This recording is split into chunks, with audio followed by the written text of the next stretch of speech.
Your Excellency, can you hear us? Abdul. Hello, yes, I'm here. All right, sir. Good evening, sir. It's good to have you again on the Parallel Fact Space. I think this should be your fourth edition and your first for the year. It's one of those things whereby we hold you in high regard. Whether I'm right or whether I'm wrong.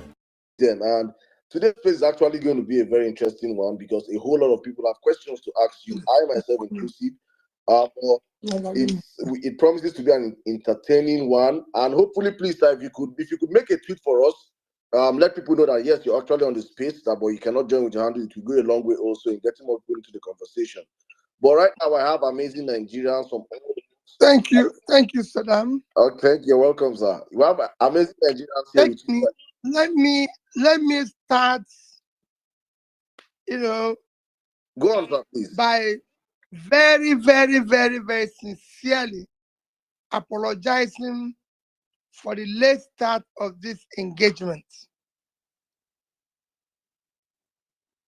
Since 6:45, I've been trying my two phones to be able to be part of this process, and it was impossible.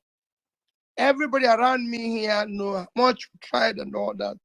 So sincerely apologize. I was actually going to apologize by 7 when we're about to start on those who are supposed to be fasting, especially our Muslim brothers who are supposed to be breaking their fast and saying this was earlier planned. I didn't want to apologize to anybody because they'll say, oh, yes. So I sincerely apologize. And I know I'm going to be apologizing about so many things today, but please bear with me. I assure you this interactive section is going to be one that we will be able to discuss as Nigerians, as brothers and sisters, on what concerns us. Thank you. Thank you very much, sir. It's good to hear from you. If you guys are excited to have Mr. Peter Obi on the platform, please let's have some emojis for the man. It's not easy to be here with us. Let's at least appreciate the fact that he has been hustling for the past 45 minutes just to come up here, and it's unfortunate his line can't be here, but he's here with us through another person's phone. Sir, I'm just gonna open up the floor right now. Gloria, you want to say something? Please come in real quick, please. Yes, hi everybody. It's great to be here. My name is Gloria Ayo. You may have known me as Gloria Maduka during my time on radio and TV in Nigeria years ago. I am the head of broadcast at Parallel Fact. I also produce and host digital content with the aim of making impact throughout Africa. And I take pride in my Nigerian heritage. I hail from Delta and Ekiti states. And once again, I'm happy to be here with all of you and of course, His Excellency Obi Nwanne.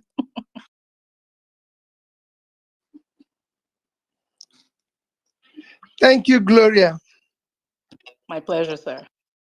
I think I'll just give our co-hosts and moderators just a minute each or 10 seconds each. Please just quickly introduce yourselves, and so that you know the people that are actually speaking to you, Nigerians of all walks of life across the country, different demographics. Tosin, please, you can come in right now. Okay, thank you, Emir Saddam. His Excellency, you're welcome to Parallel Fact. My name is Tosin Aribisala. I'm Editor-in-Chief, Parallel Facts. You're welcome, sir. Thank you, Tosin. All right, please, Pels, you can come in right now. Okay, good evening, Your Excellency, and good evening, everyone here. My name is Pels. I am a nursing practitioner and a PhD student. Good to have you here today, sir. Thank you. Mr. Ibrahim, please don't introduce yourself. We already know you. Bolande, please come in right now, please. Good evening, Your Excellency. My name is Bolanle Emiabata Anibaba. I hail from Lagos State, but I'm currently based here in the UK. I'm known in the movement as Mommy B. Thank you, my sister. Thank you. All right, thank you very much. Malam Jabir, if you can hear me, please unmute your mic and speak. Thank you. Good evening, sir. Good evening, everyone. My name is Malam Jabir. I'm a person from Kaduna. Nice to have you here, sir. Thank you.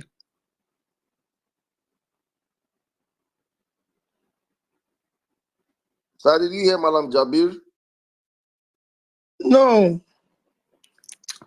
Good evening, sir. Can you hear me now? He can hear you. Can you hear me, please? I think Malam Jabir, you drop and come back up, please. Oh my God. Lamin, can you come in, please? Yes, Saddam.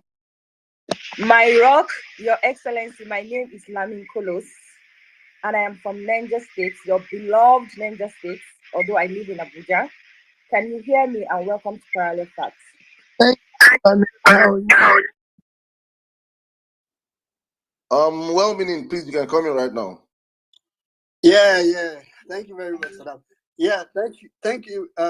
Good evening, Your Excellency. I'm popularly known around here as well-meaning Nigerian.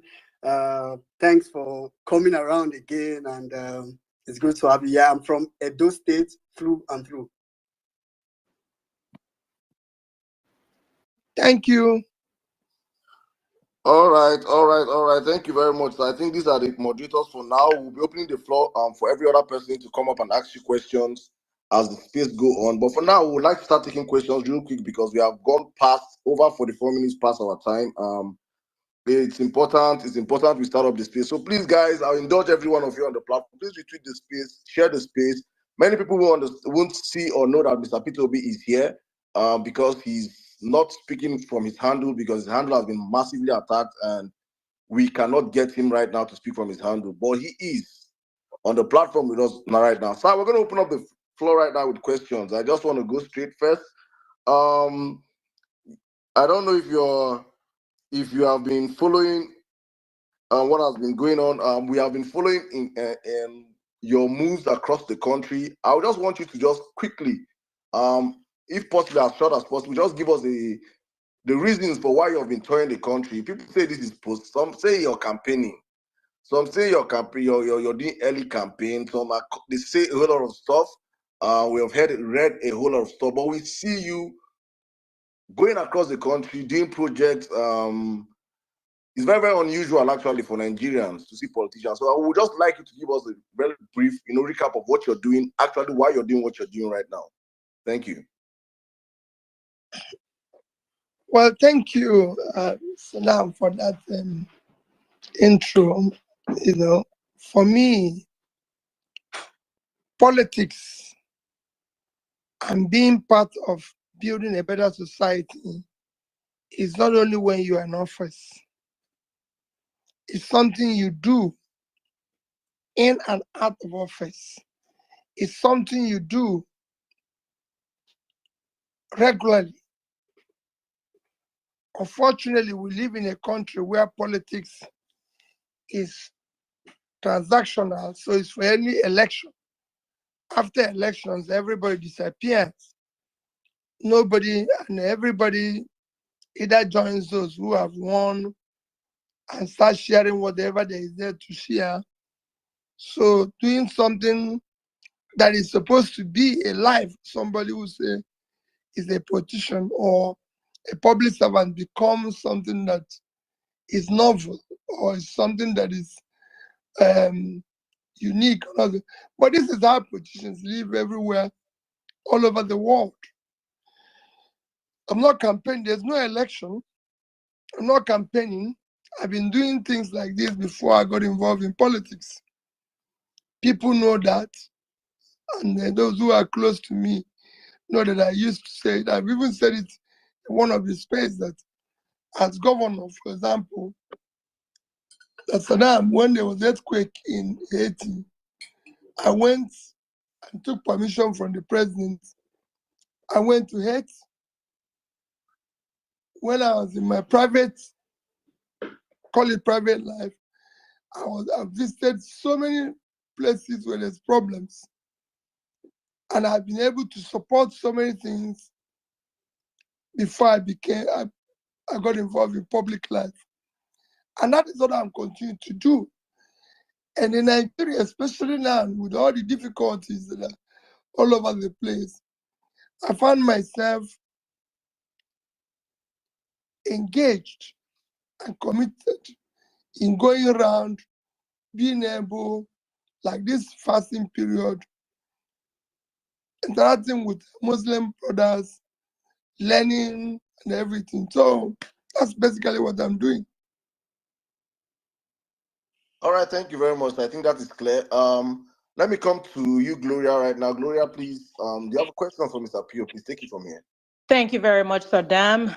Your Excellency, in the spirit of transparency, during our last space, I just want to first mention that you shared some personal challenges that you faced. And I want you to know, in case you didn't see it, your supporters expressed a lot of concern, and we hope you're faring much better physically and mentally. And now to an issue that has affected many Nigerians physically and mentally, the issue of kidnappings and terrorist attacks, insecurity. The country is being overwhelmed by these terrorists and kidnappers, and it doesn't look as if there's any political will to deal with them, unfortunately. These issues are disturbingly frequent, more frequent than expected, and they're affecting Nigerians on multiple levels. Um, there was an imposition of substantial levies on farmers by terrorists to access their own lands, which severely impacts our agricultural sector, an area that you're extremely passionate about. We've also had kidnappings throughout Nigeria, abductions in the north, such as the mass abduction that recently happened in Borno at the IDP camp, and the recent kidnappings in Kaduna and Sokoto states. We're also approaching the anniversary of the Chibok schoolgirls abduction. We did release a video just yesterday on Parallel Facts, highlighting that for 10 years now, we have had 10 major school kidnappings. Your Excellency, how do you assess the effectiveness of the measures currently in place to address these security challenges? And what is your take on whether or not ransom should be paid? Well, I've talked about insecurity severally, and I continue to say we can deal with it if we are determined to deal with it. We cannot allow non-state actors to take over the states. We either confront them head on. If we're at war, we know we're at war with them. If we can find partners, those who can even help us to solve it. That's why we're a country. Unfortunately, billions have been expended by government in terms of security votes of all forms and security budgets without achieving much. And then people have paid billions of ransoms without achieving much. So if you put all this together, you know that there must be something we're not doing well and needs to be tackled head on. If we are tackling head on, we would do a lot of work towards solving it. There's no way at this modern time, when I know the government authorities know where I, Peter Obi, is at all time, because I've been told that, because I have a phone. That's what I was told.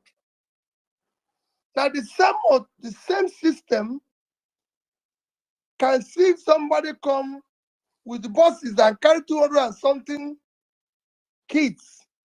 These are not something you put in your pocket. These are not taking two people, 200 and something, carry them in buses, move them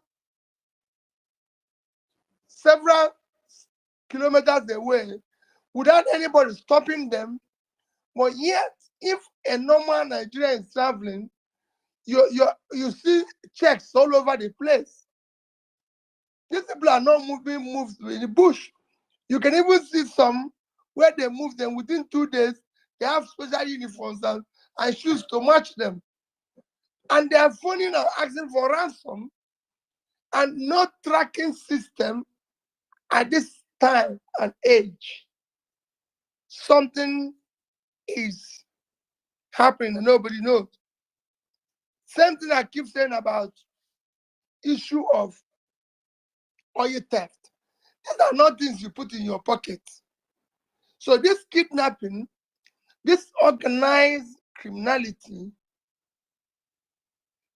needs to be dismantled the same way we're talking about dismantling the criminality in Nigeria as a whole. It's not happening anywhere.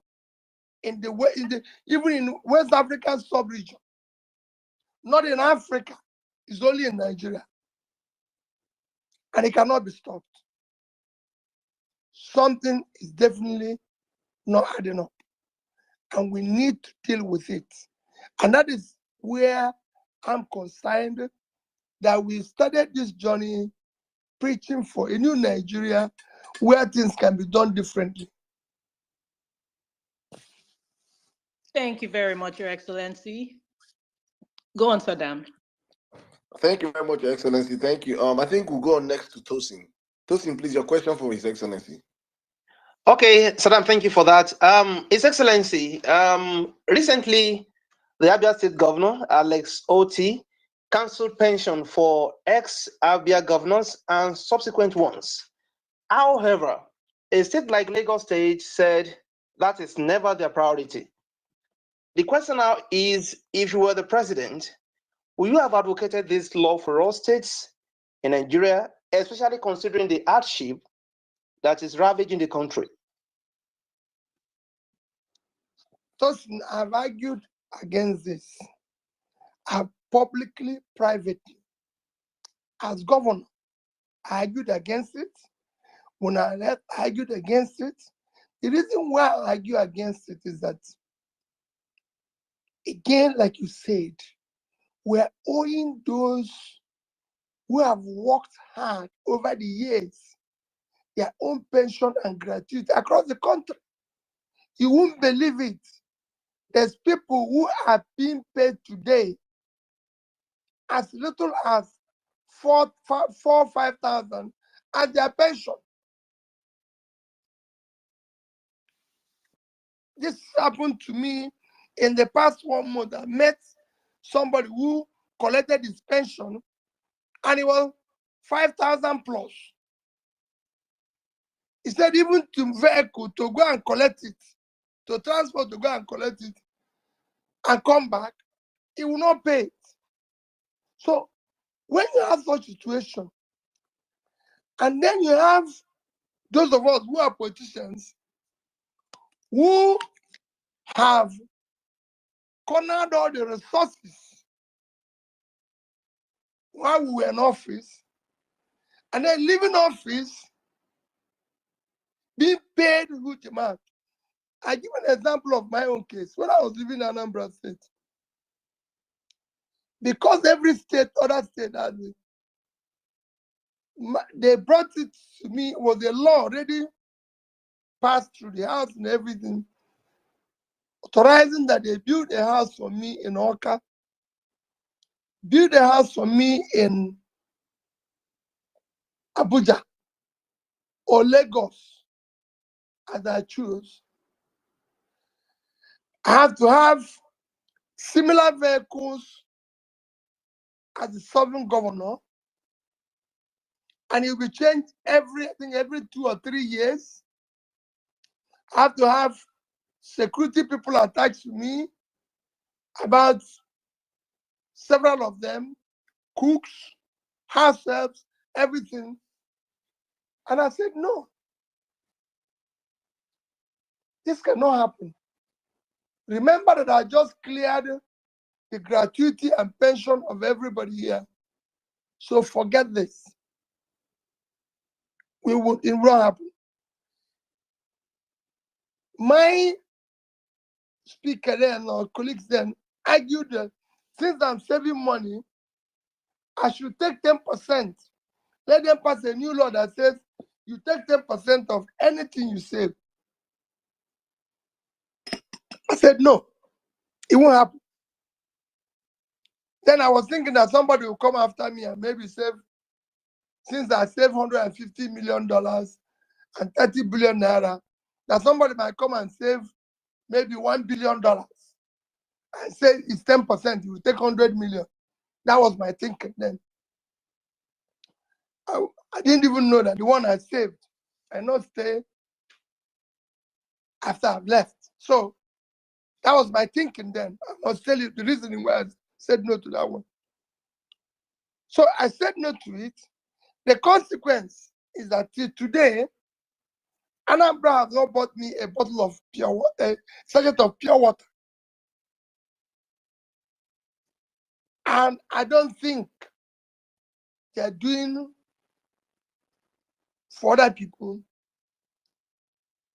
So for me, the way the country is today, I urge every state, and I will plead with every state to do same as Abia State did. Because most of these people where they're taking care of are already comfortable.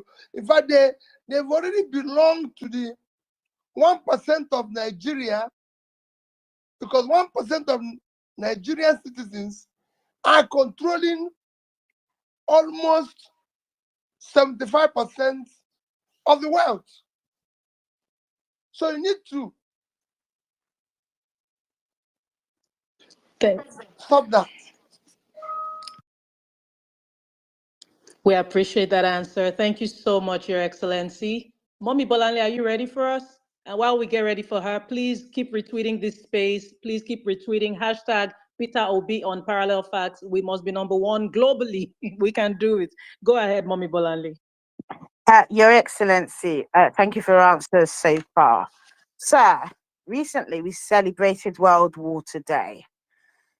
It's unfortunate that recent stats show that 185 million Nigerians don't have access to pipe-borne water. In fact, Hello? Your Excellency, can you hear me? Hello, I'm not hearing Oh, you. Lord. Oh, okay. Oh, Lord. Okay, I think a few people aren't able to hear you. I'm seeing that. But if you can hear Mommy Bolanle, please show an emoji. Let's show Can us people hear me? If not, let me drop and come back. Please drop and come back. Let me Okay, I'll drop. just a brief one. Please, guys, this space is massively being attacked, unfortunately.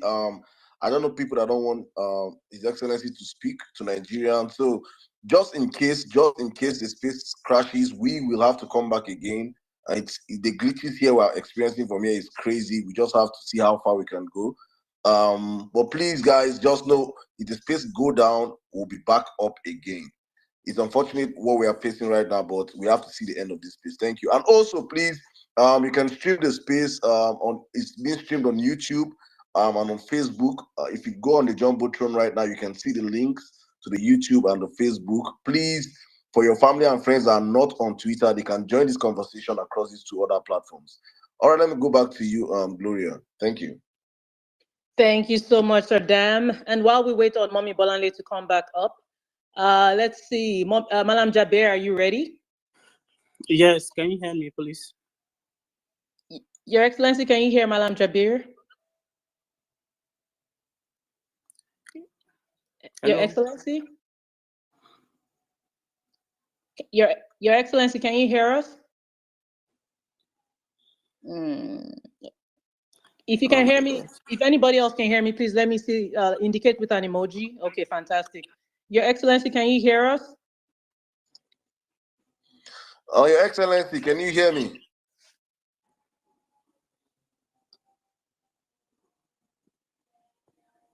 Oh, they have tracked him to another person's phone.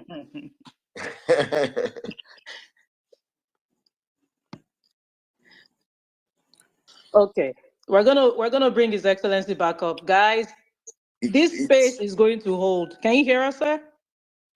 No, I think it's amazing how much we can work with technology when they want to stop things, but when technology is meant to be used, all of a sudden we don't have technology in the country. It's just unfortunate. But please, guys, we will be waiting to bring back His Excellency up, and if anything happens to the space, we'll be back on.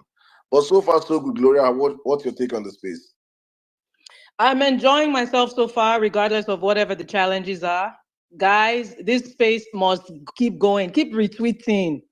Keep retweeting. The message must be heard loud and clear. Don't forget the hashtag Peter Obi on Parallel Facts. Again, that is Peter Obi on Parallel Facts.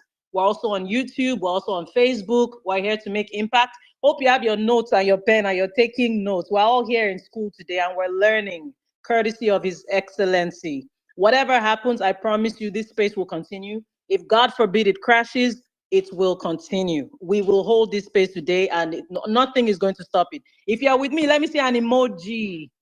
If you are with me, let me see an emoji. Yes, yes. We appreciate you all so much. Miss Pearls, what are your thoughts so far?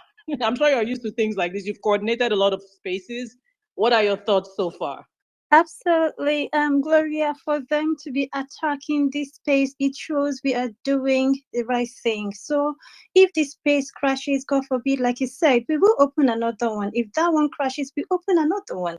Whether they like it or not, we are going to hold this space today. We're going to have this conversation till the very end. So thank you very much, Gloria. You're doing a very good job. And everyone here, we appeal to you to be very patient with us. We will try as much as possible to bring His Excellency back up here for the conversation to continue. Thank you very much. Thank you so much, Miss Pearls. Thank you. We appreciate you so much. Well-meaning. I know I'm putting you on the spot very quickly. Well-meaning. No. Yes. So what are your thoughts? What's going through your You're not mind? putting me on the spot. All right, thank you very much, Gloria. You know, a question just came to my mind, and I'm glad you called me. I'm like, I mean, and this question is pretty much for everybody.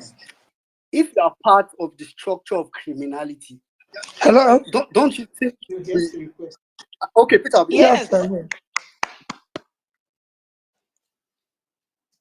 Well-meaning. You can finish your thought, and then we'll have Pio. No, I'm just saying, if you are part of the structure of criminality, think about it. Don't you think you don't want to hear Peter Obi speak? So it's understandable why they don't want this to happen. But truth is, they can't stop it. It's unstoppable. Let me come in briefly, please, before bringing Mr. Peter Obi. Guys, we have over, from my count, apart from those listening anonymously and other platforms, we have over 7,000 people on the platform. And this page have less than 1,000 likes and retweets. What's happening? Please hit your retweet button. It is free of charge. And get more people into the conversation. Don't be selfish. Don't be greedy. A greedy Nigerian. Please, let's get more people into the conversation. Mr. Peter Obi, can you hear me, sir? Yes. All right, welcome back, sir. It's unfortunate what we're passing through, but please, Nigerians are patient enough to listen to you today. If this space crashes, we'll be back again. So let's circle back to Gloria for the next set of questions. Thank you. Thank you so much, Sir Dam. Malam Jabir, we'll take you again and see if Pio can hear you now. All right, can you hear me now, please? Yes. Good evening, Mr. Excellency. It is a pleasure to have you here with us. Sir, my name is Malam Jabir. My question here is, after the Ramadan tour, what should be the next line of action for the obedience, especially in the area of creating a concrete obedience structure that will add value to our movement? Thank you. Very good question. Let me tell you, the Ramadan tour hasn't stopped. It's not stopped. It's just temporary because we are just having a break for this Easter weekend because coincidentally, the fasting period for the Muslims and the Christians coincided, and we're observing the two. And this weekend, of course, is Easter. Like today is Good Friday for the Christians. So just this weekend, after this weekend, we'll continue our tour. So there'll still be a tour. On what you asked about, that is properly articulated. And luckily, this is the allowed engagement globally, where you can have a group that has formed themselves into a bloc while being part of a party process. As you know, most people who are obedient are not even members of Labour Party. I can tell you that we have more people who are non-party members who believe in what we're doing. And that is why I always tell people, let's continue on our process. I was in a gathering today, and I was in church today. I would say that 70% of the people that greeted me don't even know what is called political party. So I agree with you. That is the issue where you're going to see what will be happening in the nearest future. That's where I'll leave it. We appreciate you, Your Excellency, and we look forward to seeing what you have cooking. We cannot wait to see it. Thank you so much. Mommy Bolanle, are you ready? I am. Oh my world. That was an event. Your Excellency, the question I wanted to ask was the world has recently celebrated World Water Day, but it presents us with a sobering data in relation to Nigeria, where it shows that there are over 185 million people who don't have access to pipe-borne water. In fact, Malam Jaber shared a sobering story of a community in Sokoto State that has to travel like 15 kilometers to Niger Republic, right, to get clean water. Also, sir, the questions come is also, I noted that you have been thinking boreholes whilst you have been doing your rounds around northern Nigeria. And I just wanted to ask, and I hope it didn't cost the 191 million that it costs that they have earmarked in the budget for each borehole. In fact, share reach 10 million. And the question itself is, what can we do? What can be done to increase access to pipe-borne water? Quite frankly, I'll go back to even when I was governor. First is that the law in Nigeria said is actually a law. Nigeria is a signatory to the global agreement that it is a crime for the state not to provide water. Nigeria is a signatory to it. You can go and check. So actually, not providing water, Nigeria as a state is committing an offense. However, when I was governor, we didn't have pipe-borne water in Anambra State, and I don't think it's still there today. The first thing I did was the schools, secondary schools. We made sure that every secondary school had a borehole. So I make sure that every secondary school had a generator because there's no power, and they had a bus. There's no other state that provided that. By the time I was leaving, because we're doing things in an organized manner, not having anything anywhere, we're doing it in an organized manner. What I wasn't easy. By the time we were leaving, we awarded contract to a South African company to resuscitate the Onitsha water scheme, resuscitate then I group to resuscitate the Oka water scheme. We had worked with the European Union on a number of medium water schemes around so many communities, just trying to resuscitate, because this thing used to be there. Except that over the years, it was run and it was collapsed, no maintenance, no nothing. So we started doing that. Now, you said it's 185 million. If we are 200 million and 185 does not have access to pipe-borne water, that means the entire country, and that is the situation we find ourselves.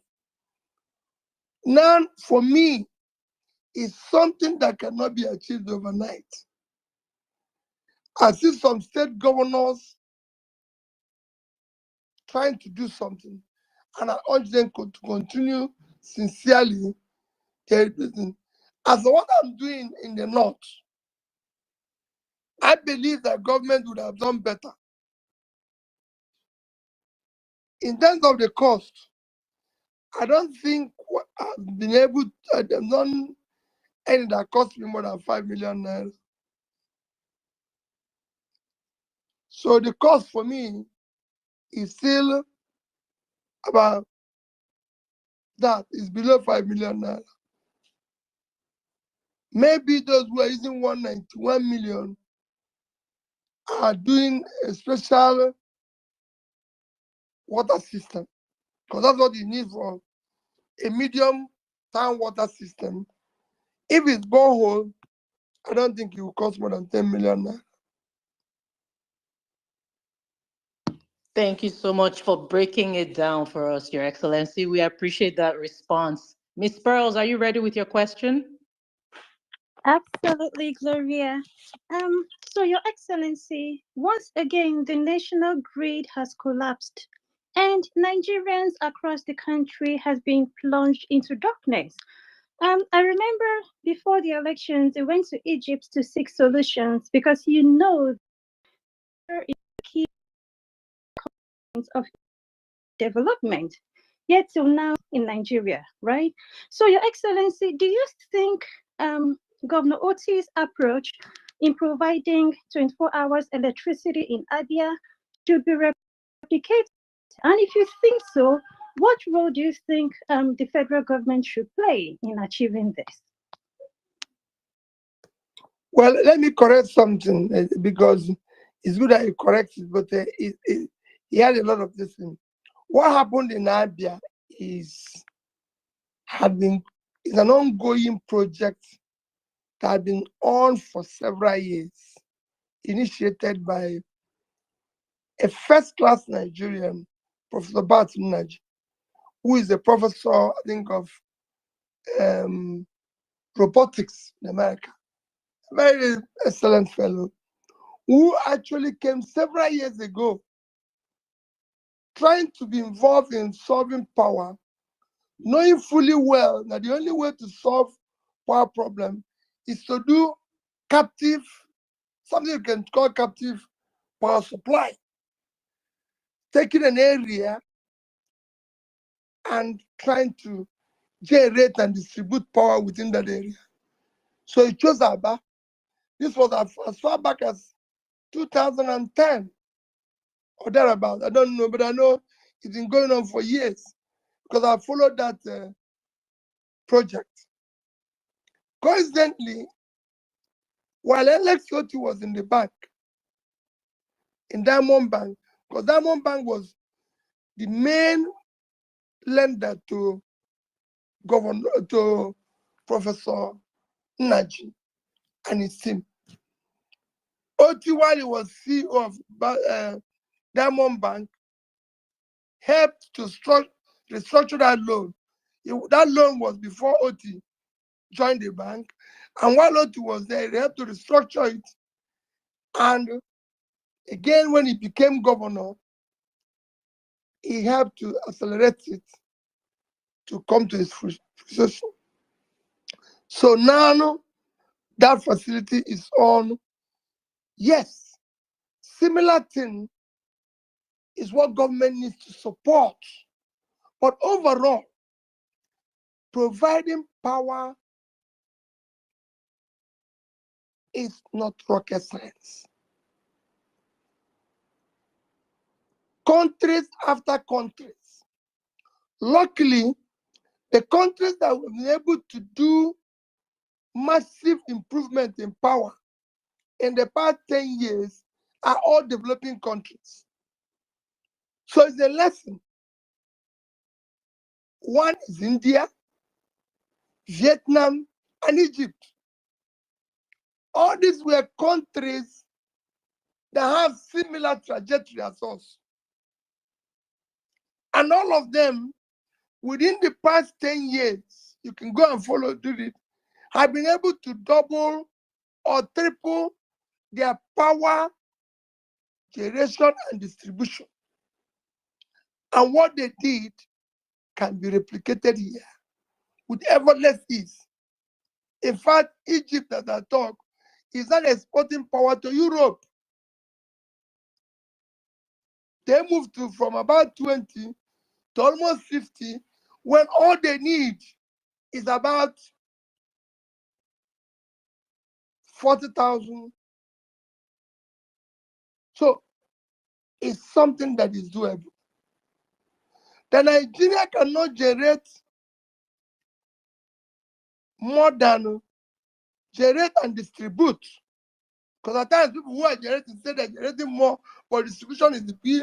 This one is cannot generate and distribute more than 10,000 in the past 24 years of this student democracy. For me, it's totally unacceptable and hangs on the criminality called the Nigerian state today, which must be dismantled. And unless you get that situation, considering that power, like you said, is a very, very critical component of development. Thank you so much, Your Excellency. And there's one thing His Excellency will do. That one thing, if there's one thing he will ever do, is to keep it real, be transparent, and just tell us tell us as it is. We appreciate you giving us that very wonderful insight. Thank you so much. Well-meaning, are you ready? Yeah. Yeah. Thank you very much, Gloria. Thank you very much, Your Excellency. I think I got talked when Mr. Peter Obi said that the ball we fixed is worth 5 million. I don't think a lot of people heard that. It's worth around 5 million around. But now we have a budget of 193 million for a ball. I said that one is for mini water project, mini tank water project. So what we saw on the budget was ball. Let's just give them benefit of that. All right, sir. Thank you very much. So my question, I'm going to bring it home. I think this is one question that a lot of obedient have been also trying to ask. So a lot has happened in the Labour Party recently that has, left many obedient a little bit. No, maybe not a little bit. Many obedient very, say, disappointed. A lot. I don't want to go into specifics that have happened, but I know you will know better than me. So my real question is just to ask you, what is maybe to give us more insight into the parts we don't know, and also just to give us your general take and, for the obedience regarding the current Labour Party. Can you help me? And because you said a lot has happened. If a lot has happened, let's take all those laws that happened and be able to discuss them one after the other. Because if we go and do it as a general question and a general answer, maybe we won't be able to deal with it. So you can give me example. For example, so in recent times, there have been a lot of accusations, allegations on the Labour Party chairperson. A lot of accusation around, even from stakeholders within the party. So that's, of course, obedience is a movement that holds morality in high standards. So that kind of made a lot of obedience, have this sort of rejection towards that. Then to top it up, the Labour Party yesterday, or just day before yesterday rather, called for a convention, and obedience have been looking forward, really, really looking forward to an opportunity to really enter the Labour Party, integrate with the Labour Party, take up positions with the Labour Party, and a lot were expected, we're hoping that with this opportunity, we can blend into the party as per taking up positions. But that convention, first of all, we got the circular as a leak and in short notice and came with so many constraints. And we all thought maybe it's not going to happen. But lo and behold, we decided to say, okay, let's just leave it and see what happens. Lo and behold, it happened the day before yesterday. And, it still leaves a lot of obedient disgruntled to today. So we just want to get your take on it and perhaps some sense of direction. Okay, thank you very much. As I said, it's good to be more specific. One, he talked about a lot of accusations and everything. Let me be direct. There's accusations of mismanagement of resources. And am I right? So this mismanagement of resources or something similar that not accounting properly. Yes, sir. The money is belonging to the party and everything. My brother, we have written a competent, qualified external auditor requesting that it goes to audit the account of the party. And until that is established, I will make any comments on hearsay. However, I didn't close my ears to hearsay, but I want it to be verified. The similar thing is also happening within the campaign funding. Similar thing, including myself. And I'm also asking all those who one way or the other receive money during the campaign to account for it. If you're in a group, if you're in an organization, if you're in a clique, who help one way or the other, and you people raise money, whoever manage that resources or received it should account for it. The ones maybe I received, I will account properly, especially to those who gave me so. So I'm asking everybody, account for your own. Why, like I said in Lagos, I'm convinced that whoever mismanage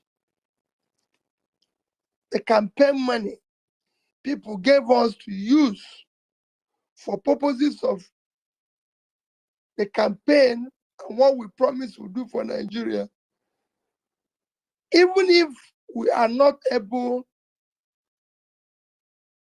in long run to know or he or she did not account for it, I'm sure he will not escape God's punishment, because you can't take public money. See, maintain. You can't take public money and go away with it. One day you must pay for it. You must get the punishment for it. So for the accounting, we're dealing with it until that is exhausted or we come to the conclusion. I cannot say anything. On issue of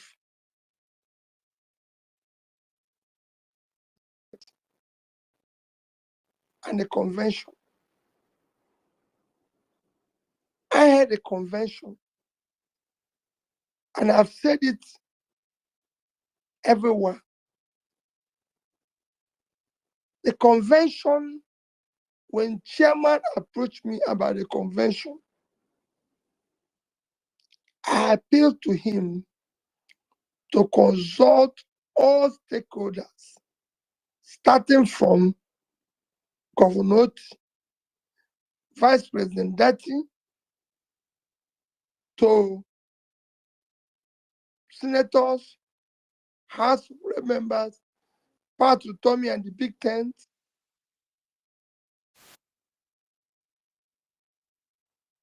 Various groups have NLC, TUC is documented for us to have a properly organized convention starting from Congress. Because where we need to organize, actually at the grassroots, where we have issues. Let's go there and start. And I'll start organizing ourselves and organize the party properly. Somewhere along the line, so he was supposed to go and consult all these people, and we have a proper meeting, agree on positions, how it is going to be. But as you know, while the presidential candidate, I'm not a party chairman, and I'm not a member of NWC. When I came back and heard that, I traveled for one day, came back and heard that the party convention is going to be in Omaya. Again, I visited and discussed that with my brother, Governor Oti, who said he's listening to me and what I said. And he thinks it's a proper thing. I met the senators, I met the House of Rep people, I met the gubernatorial candidates, and some of the key holders, stakeholders, sorry, and discussed these issues with them. However, somewhere along the line, the NWC insisted they will go on with what they've planned and what they want to do. And they shifted the venue when it's no longer being hosted in Abia. I didn't attend because for me, we need to do more work, more consultation, more discussions before the convention. Thank you. So that's why I didn't attend. And that's the only sign I can show. Some people have said, oh, you would have granted press conference, you would have said this and everything. And I said to them, unless you have not followed my politics, I didn't promise Nigeria. Just like when I went into Abga, we had problems in Abga. And I always tell Anambra people, I didn't promise you people I'm going to change Abga as a party. I promise you people I'm going to change Anambra State. Now when I came, Anambra was home for all. I changed it to Light of the Nation and went to become number one from number 20 something in education, number one in health, number one. This is what I promised. We promised to build a new Nigeria. We didn't promise to build a new Labour Party. But that I think we will build because it's important. It's all part of it. But people think, oh, I would have been in the market shouting and all that. No. In my position as a leader is to consult and continue to plead with people. Let's do the right thing. Let's do the right thing. It's not for me to be in the marketplace because I have access and I'm talking to the right people. Even now that the convention supposedly have come and gone, I believe that is actually the beginning of the talk. And we're going to get it right. Because we cannot do wrong thing, especially for those of us who are saying we want to change the system. There's also some of us, because what is happening now is that there's also some of us who, for me, all these are just a distraction they're trying to bring in our group now. There's also some of us who I cannot completely say, very few, very tiny, that are part of what we are doing. Our engagement is about Nigeria. And they're not trying to distract our focus. Like I said to somebody who said to me, why are you going to North? And I said, if they return Abu as the chairman, did he provide water that are provided in the North? Did he stop the water? We will deal with all those matters. But some people now want to distract me from what I'm doing or distract us because it is us. Because you know, the future of what we want to do is not about Labour Party. It's about what the Obedients are thinking about Nigeria. Thinking about water, thinking about power, thinking about employment, thinking about security.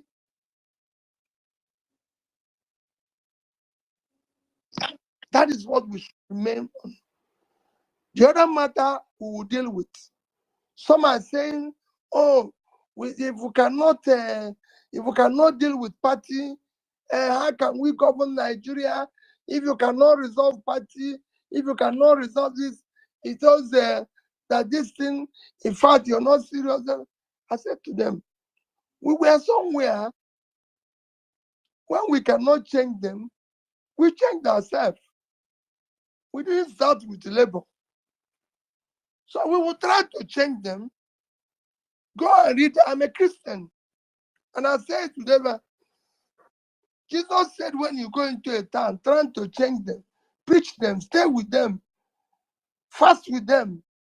If in the end you cannot change them, you come out and watch even the sand that is on your shoe and say, I'm leaving you people.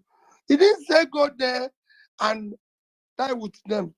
We will try to change them. And I can tell you, I'm doing spirited effort to change them, but we are not going to die with them.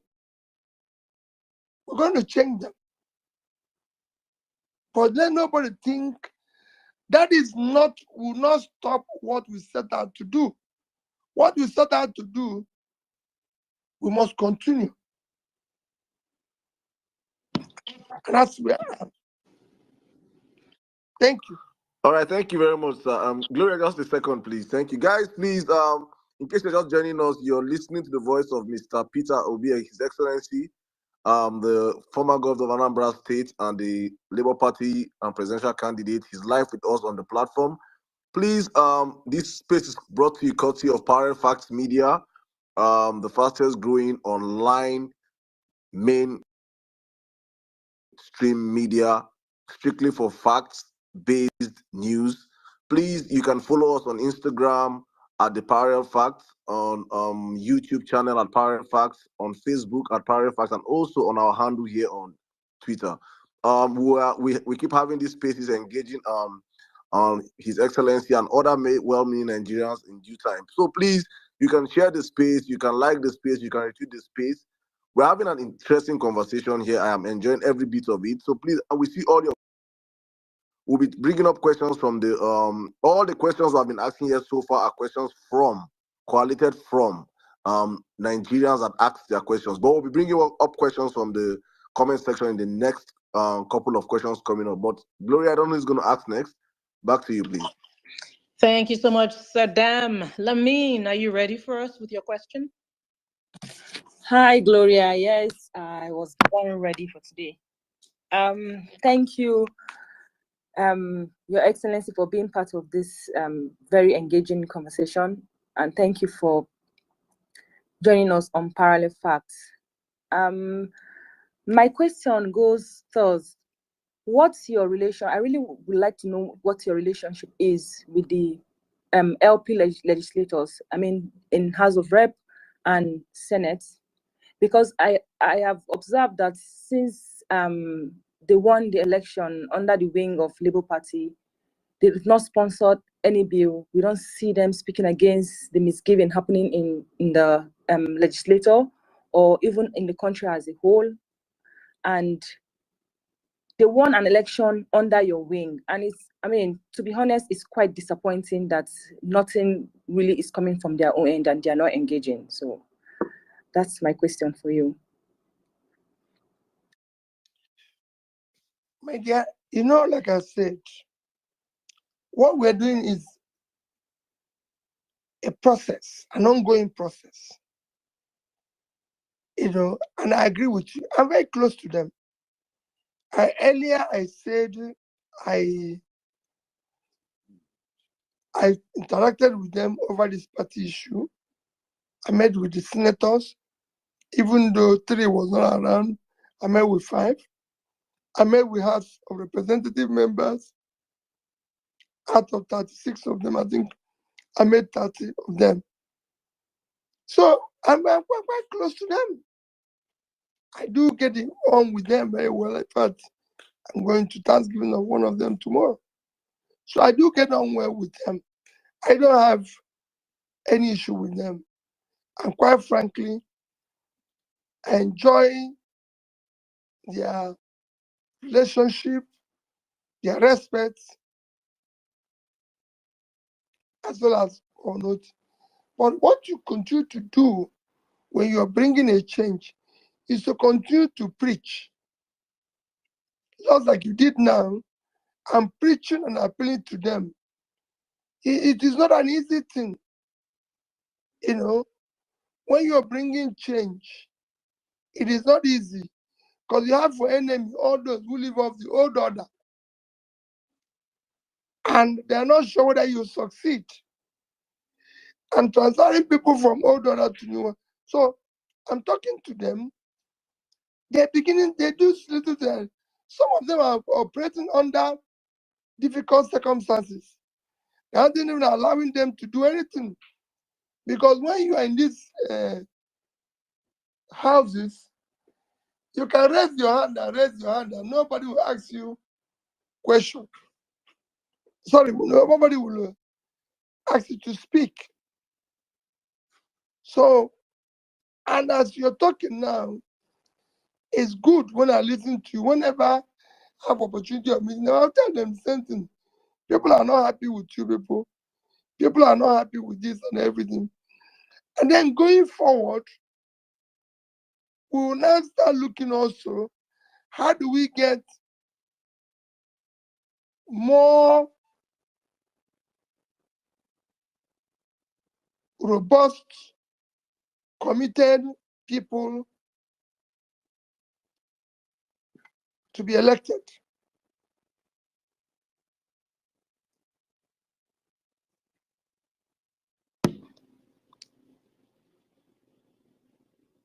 Was that your answer, Your Excellency?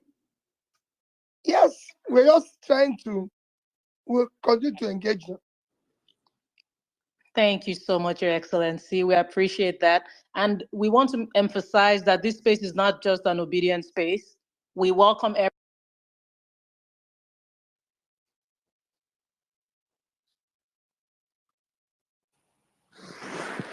Sorry, probably we lost Gloria. Can you hear me?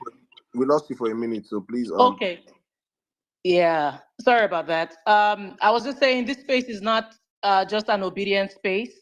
This space is open to everybody, supporters, non-supporters.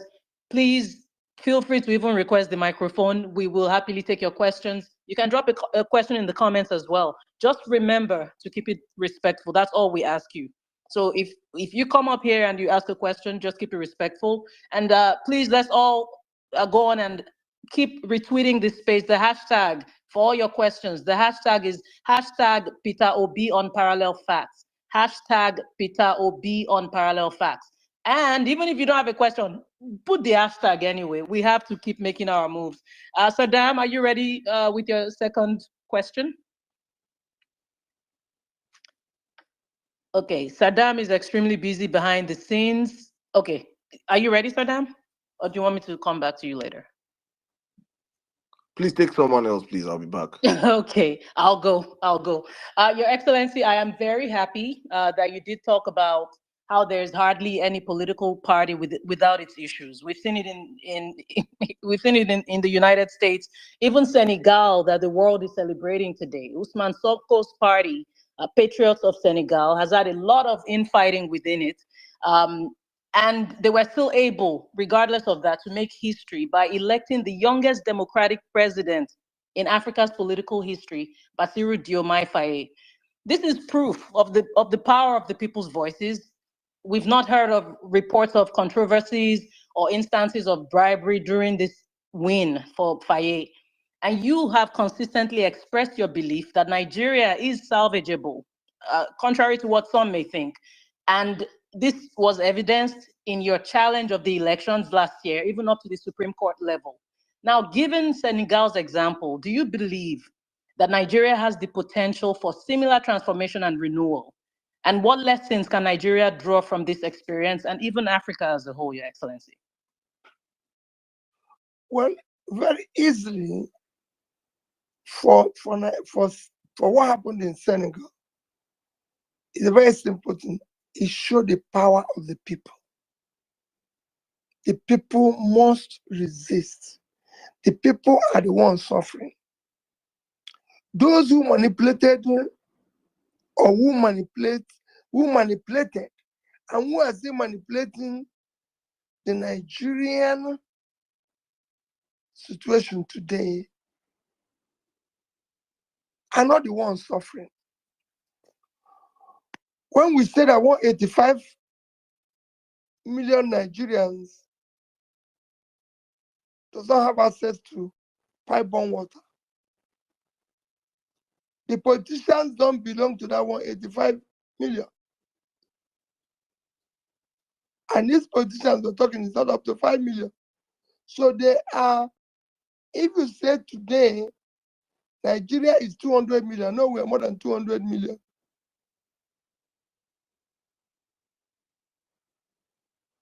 The total number of politicians, all the people who are causing this problem, should be about 5 million.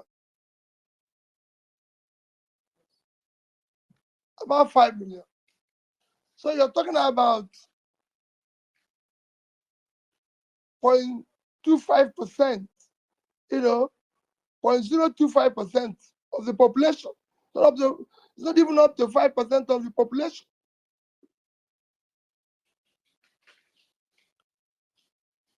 So it's 25%. So how can 10 million, call even 10 million, 5% of the population, be holding the rest to ransom? Even the rest are not.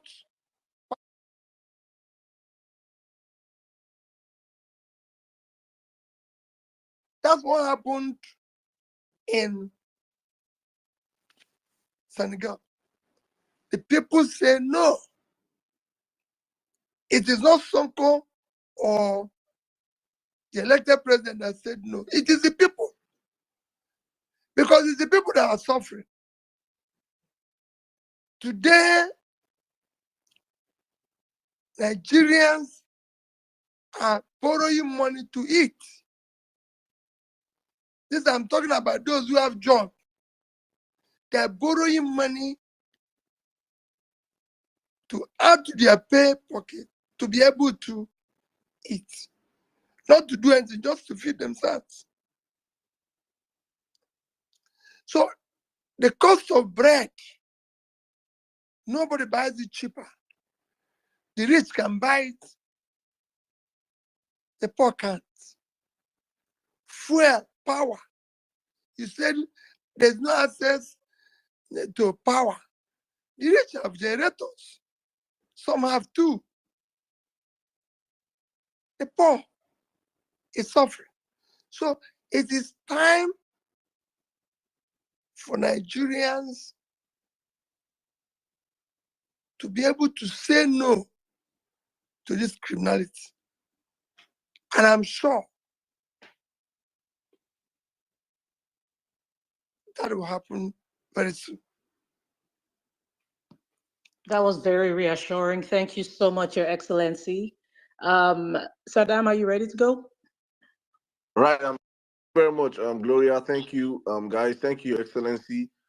I'll just go straight to the my question. My question has to do with corruption and nepotism. This administration have been accused, or we have seen video evidence of extreme nepotism. Some people call it Lagosism, or even family crazy, like our big brother Kenneth Okonkwo just said recently. What is your take for this? For instance, we saw how Chief Tinubu traveled with his children as officials of the government, and he even placed them before the ministers of the Federal Republic of the country in the protocol lineup. What is your take? Also, it's very, very important because this has gone under the stream. Mainstream media have not taken this part of. His son-in-law was appointed as the head of the Federal Housing Authorities. These controversies have been following the man so far. What is your take on appointment of family members into federal government positions, sir? Well, so that you know, if you follow my politics, I hardly discuss people. Hardly. Go and check throughout the campaign. You see where even some other political presidential candidates, I don't want to call name, took it that their job is to call me name every day. They are not even campaigning. All do is calling me name. I never one day mentioned their name. I don't call names. You could see where recently, every morning, particular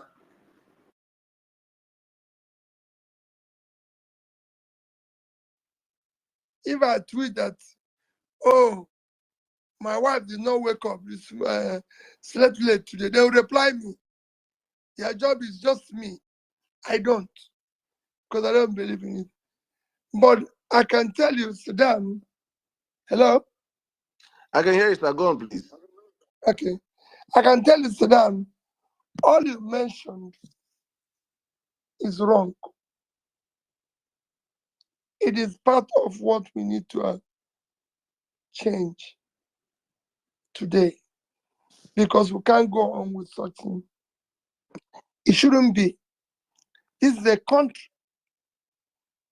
you know, it is not a family business. And I must be treated with respect and dignity required. You know, that's where I see it. An appointment should be done based on competence, based on capacity and everything, and shouldn't be seen to reflect things you mentioned. And that is what I can tell anybody, and I keep saying it. I challenge anybody to go where I served, and you won't see such. However, that is the component of what we're going to do in the new Nigeria.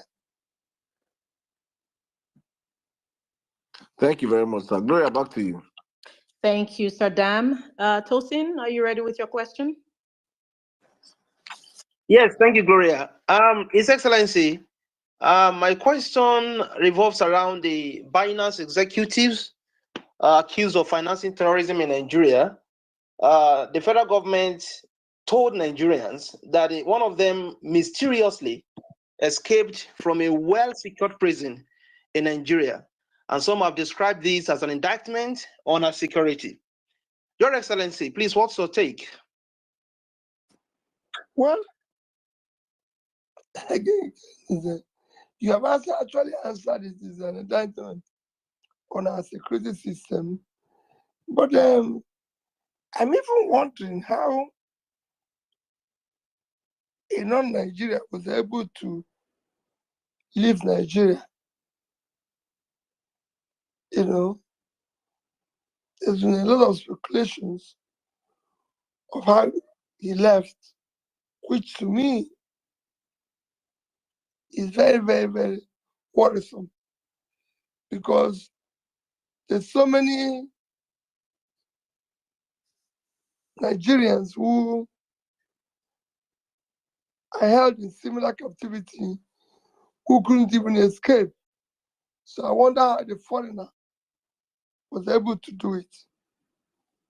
That's just my comment. And these are things we must. If a foreigner comes here and commits a crime, just like they do with Nigerians all over the world, we should be able to say our country is not a place where criminality should be allowed to thrive. Nigerians who committed crime all over the world are held and punished properly. Similar things should happen to foreigners who are coming here and going against our rules and regulations, committing acts of crime. In fact, the law should be more stringent on them to show that we cannot be taken for granted.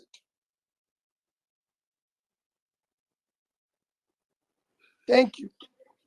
Thank you very much, Your Excellency. Guys, we're well over 9,000 people tuned in, and we need more retweets. Go on and retweet the space. Go on and put that hashtag out there, Peter Obi on Parallel Facts.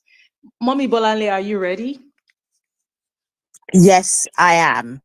Your Excellency, before I ask the question, to give some context, there is a report that was recently launched here in the UK by PSG UK. They work in Nigeria on insecurity and education in Nigeria, the context and challenges. I would like to send that to you, sir, because gives really good information, data, and solutions. And I wonder if you let me know via Saddam how you want me to send it. Right. My question itself. I'll be very glad to have it. Awesome. Right. So, sir, my question is this. I have noticed that during your tour of Nigeria, you visited a lot of educational institutions. I know that you are very clear about the role that education plays in lifting people out of poverty. However, 1 in 5 out of school children in the world come from Nigeria. And of the 20.2 million out of school children in Nigeria currently, 66% come from the Northeast and Northwest. Sir, what do you suggest should be done at state level to tackle this problem? You know, out of school children problem in Nigeria is very solvable.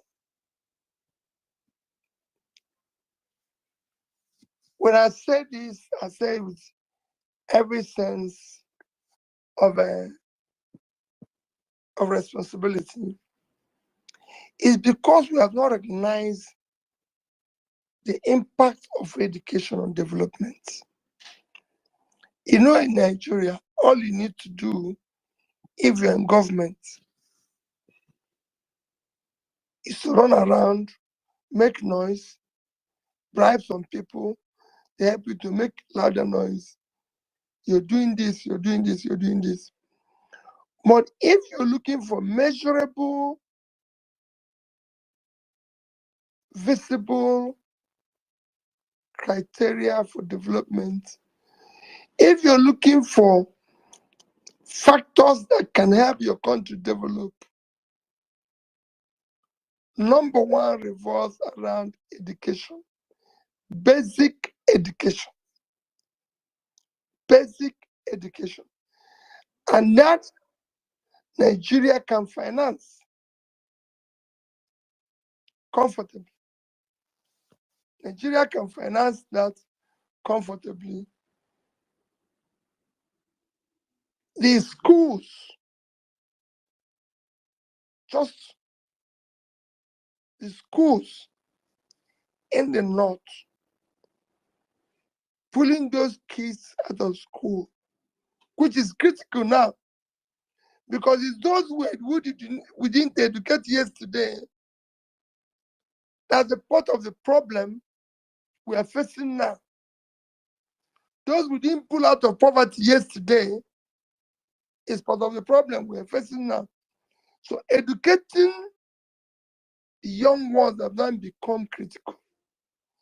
Especially as you've seen studies after studies showing that the more educated the country is, the better the development. There's no reason why we should not throw all these billions we're wasting in doing things we shouldn't be doing into education. Nigeria today is wasting several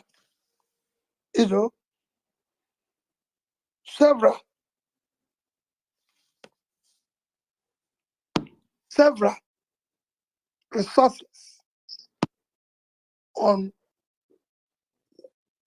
things that have no contribution to development, while abandoning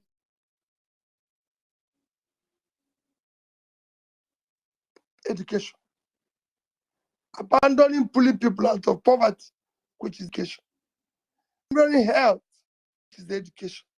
So we need to do more. We have the resources to deal with that issue.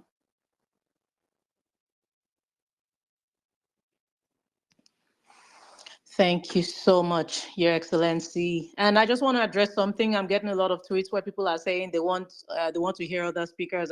So the way it works, if you're familiar with our spaces, the way it works, this is being organized by Parallel Facts. So we have a panel of people who ask PO some questions. We have to touch on some very, very important aspects of the situation of things in Nigeria. Not that your questions are not important. And then after we do that, we bring people up and then they ask questions. And then we're done asking questions. Okay? I promise you, I know we're all eager to speak with PO. We will speak with him, I promise you, okay? Thank you so much for your patience. All right, Malam Jabir, are you ready? Yeah, can you hear me? I can hear you. Can you hear me? Can you hear me, please? Can you hear Malam Jabir? Yes. All right, sir. My question is, sir, looking at the current situation in the country, how many politicians making the use of young people, especially when it is time for politics, immediately after politics, they use and dump them. So, sir, how do you intend to mentor the next generation of obedient leaders? Do you intend to write a book or what the obedient ideal are, or do you have any plan for that? Because we cannot be going like this. We need something that will be guiding us. So from that, we can have a prosperous Nigeria where every citizen will be proud of being a Nigerian, not that the current Nigeria that only few cycle of people that are benefiting. So what do you have for the young people that will be looking at us, their guide? Thank you. Well, my take is very simple. It isn't about writing book or about doing this. That's exactly what we're doing today. That's exactly what the obedient group intend to do. To be able to actually, and that's why we need to organize ourselves properly, to be able to actually start what we can call citizens engagement, especially a young age, to educate them on the need to know that they will be the biggest loser if the situation continues as it is today.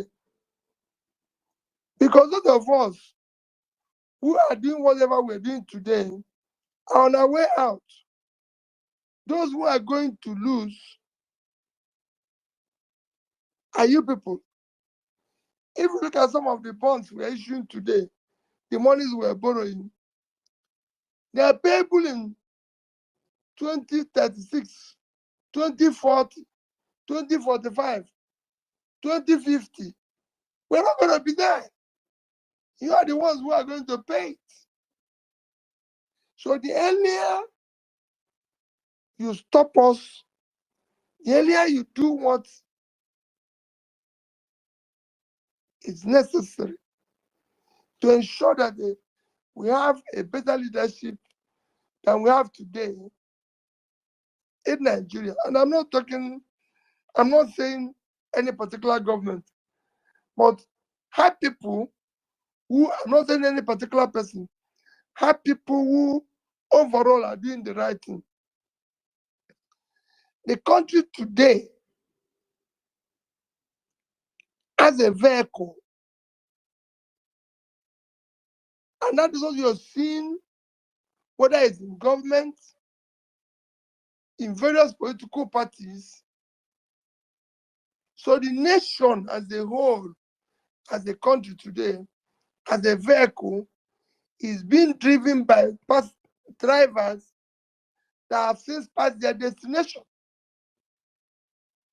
And you know, when somebody passes his destination, all you'll be trying to do is to drive the whole thing back to where it is. So you people should be able to say no. That's what the Senegalese did.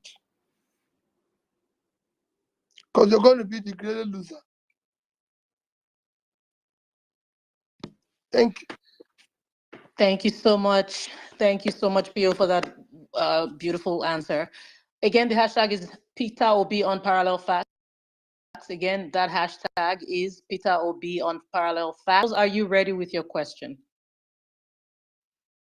Absolutely. Thank you very much, Excellency, for your intellectual responses to the questions here. And there has been serious propaganda on collapse of the dollars against the naira, and the government expects Nigerians to celebrate naira selling at about 1,500 to $1 has not actually in any shape or form affected the extremely high prices of commodities, especially food in Nigeria. So, Your Excellency, with your vast knowledge on economy, is it really worth celebrating the dollars at 1,500 to $1? And why do you think the drop in dollars hasn't affected the price of commodities in Nigeria? Well, we need to wait and see what I mentioned before when they started what they're doing that brought the dollar exchange rate where naira becomes stronger. It's a simple thing. What the CBN did was to mop up the naira in the system, increase, of course, the interest rates, which in turn affected the liquidity. Without liquidity in the system, banks are not borrowing money. So there's no naira to be able to borrow and buy dollars. The rate where it is now, rate of over 30, 40, some are charging now as well as 40%. So nobody can borrow money today at 30, 40% and do business with it and be able to pay back. And again, The price of goods can't come down because what you've done simply is that you've said, okay, I'm going to remove liquidity in the system because I'm going to control inflation and control brings rate of exchange now, but have a high interest cost, which manufacturers now are going to pass on to the people because they're not going to absorb it. And the consequence of no naira availability is that people, there's now no purchasing power available. So they can't even buy the goods. So there's a lot happening that I believe down the line, this is me, it might actually be worse than what we are trying to prevent. Because companies are going to collapse. More people will lose their job. Because the borrowing cost today is high.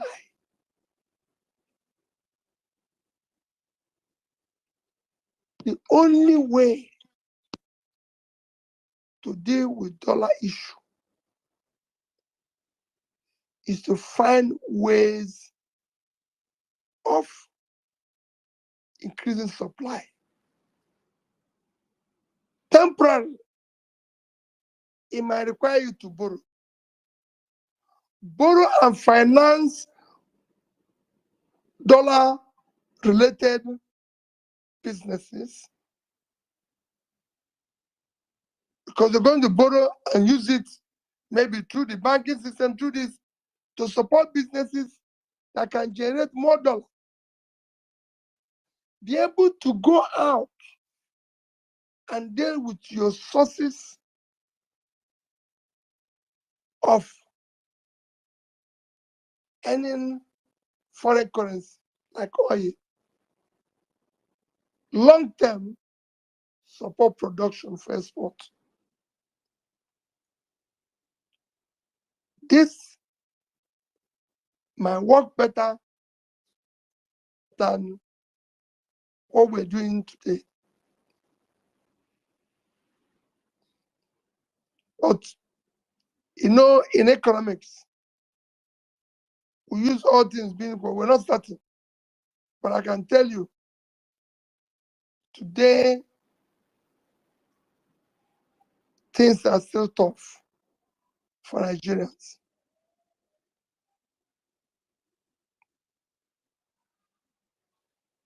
Thank you so much. We love when you break it down, especially with your economic background and prowess. So that was extremely helpful. Thank you so much, Your Excellency. All right, so we're going to take two more from the speakers and then we'll bring speakers up. I told you we're getting there. But in the meantime, again, we have so many people tuned in now, but our retweets are not reflecting that. So we're asking you, please retweet this space, retweet it, share it with somebody. Don't forget the hashtag Peter Obi on Parallel Facts. Just put out the hashtag for whatever it's worth. Let's let the world know that His Excellency is here speaking with us. All right, well-meaning, we're ready for your next question, please. Yeah, thank you very much. Thank you very much, Gloria. Thank you very much, Mr. Peter Obi. Earlier you said that, there are two people that their job is to call you every morning on Twitter. I think I know those two people. I probably will know more. It's what happens when people are becoming president at 44, why some people are pretty jobless on Twitter. It's understandable. My next question, again, is going to be bringing it home. I'm glad you've talked about long-term plans, the obedient movement, structuring the movement. You've also talked about, having to try to change Labour Party, and you will use the biblical reference. So pretty much my next question is, in the immediate short term, if you have like some specific things that you would want, because we want, some form of direction immediate that you would want the obedient to do. Take, for example, you have been touring the country, especially in the north, drilling boreholes, for example. if, for example, that's something you want to say, okay, obedience, these are the kind of things I want you to join me in to do this kind of project on your own and all that, or any other thing, just generally, an opportunity to call on obedience to join you, to do whatever you're doing or what you want them to do and give some sense of direction. Thank you, sir. Well, like I said before, first that we need to organize ourselves. I wouldn't want them to commit them on saying, even come and do this or raise money and do this. Because quite frankly, there's a lot of learning and the experience we had with our last outing. I can tell you that every day you're hearing of money collected by one person or the other, which sadly was not utilized for the purpose. Individually, I encourage people to do whatever you can do to help today. Our people are going through difficult time. We're going through difficult time. Our people are hungry.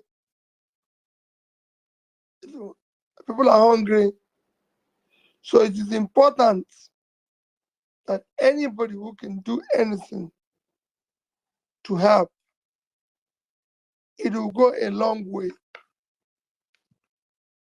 I said it in my tweets. We are now one of the hungriest countries of the world. We are 109 out of 125 measured. So we are among the worst 20.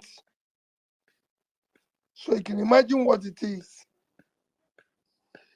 You see me tweet where I said, Ukraine that is at war is now giving us grain free. And both UNICEF and every organization is now saying it will get worse. So whatever you can do, like I'm doing, please do. Do not wait even for me. Do whatever is possible that you can do in order to get it to help and get our people to live. It will shock you.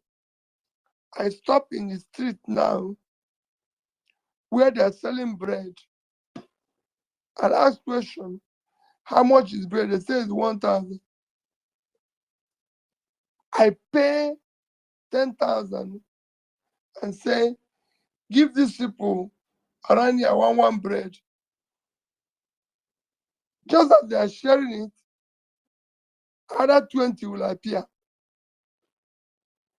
and say, please buy for me. Buy for me. That's what we've reduced. You've seen Nigerians die, including university students. Assets that we require for tomorrow because they're fighting where food is going to be shared.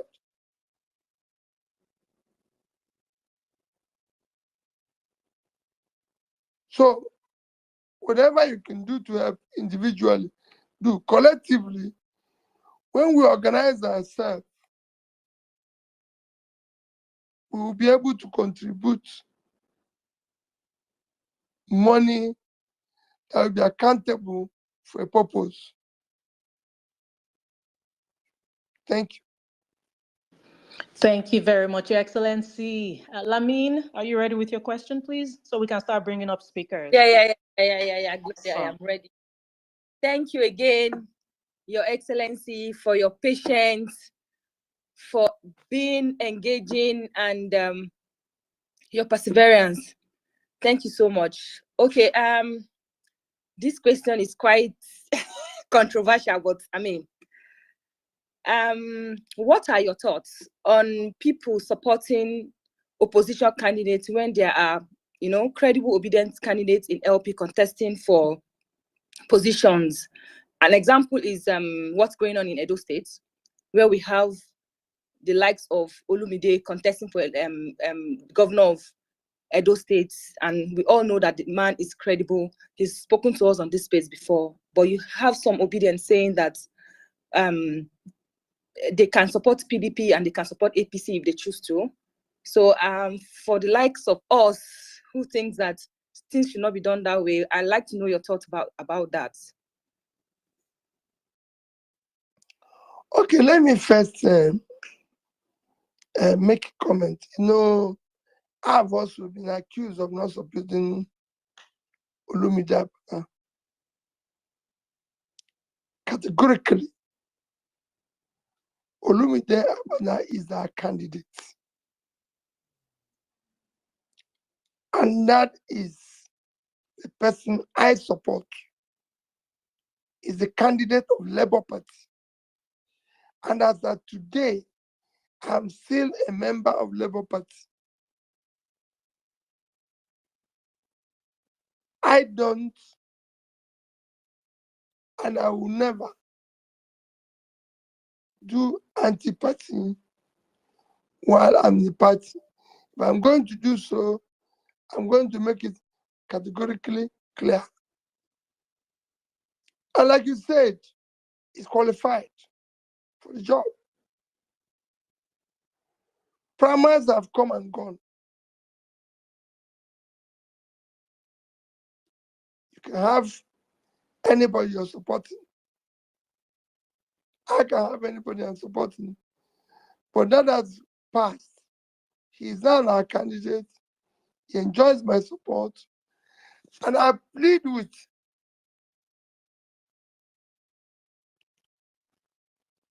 our own people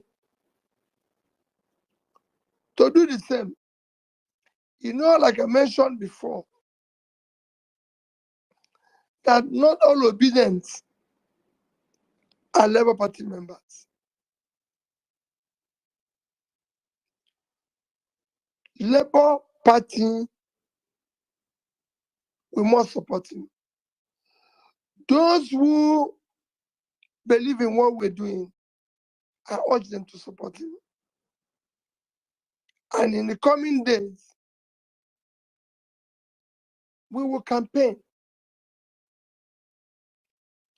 So it's not the same, it's not when people say they can support anybody they like, well, I want them to give us convincing reason why they're doing what they're doing.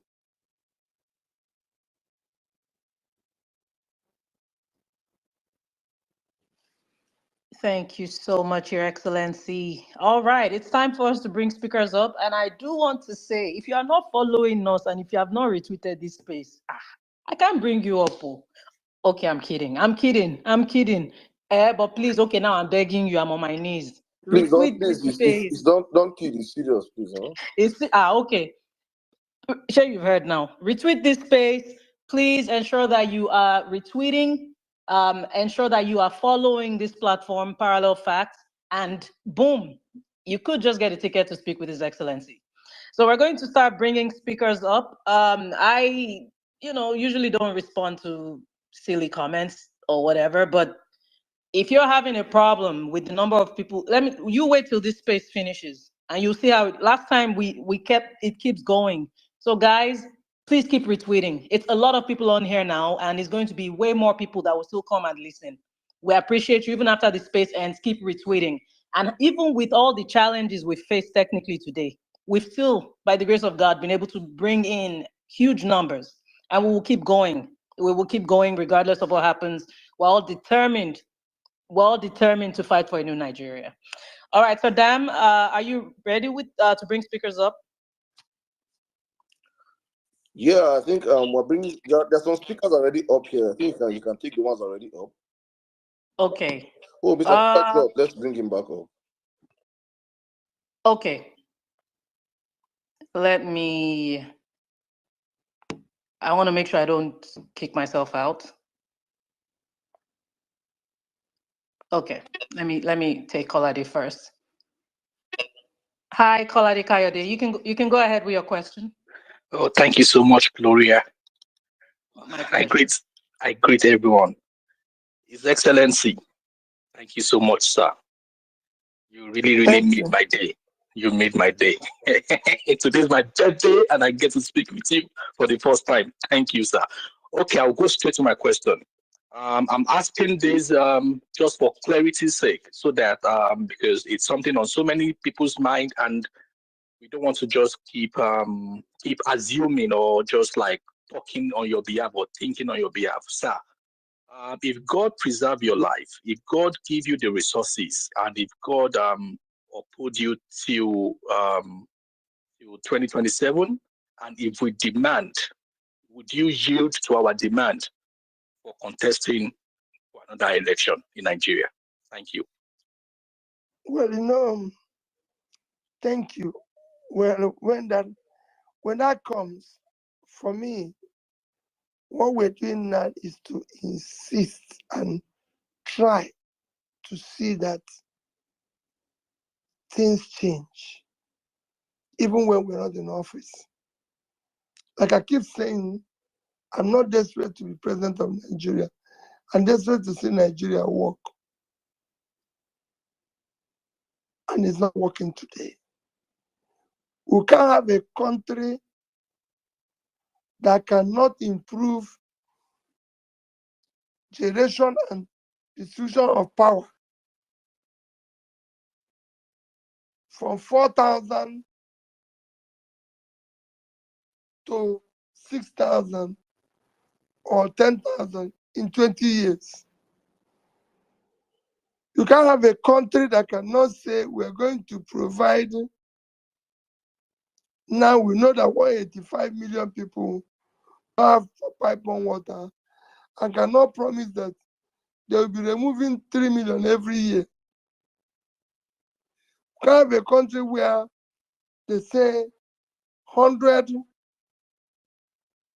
and something million people live below poverty line, and you have no clarity on the number you're going to pull out that is verifiable and everybody can see and believe. So these are things that we want to change. If it's happening, yes, I won't bother. But if it's not happening, we'll continue to be involved. That's all I would say.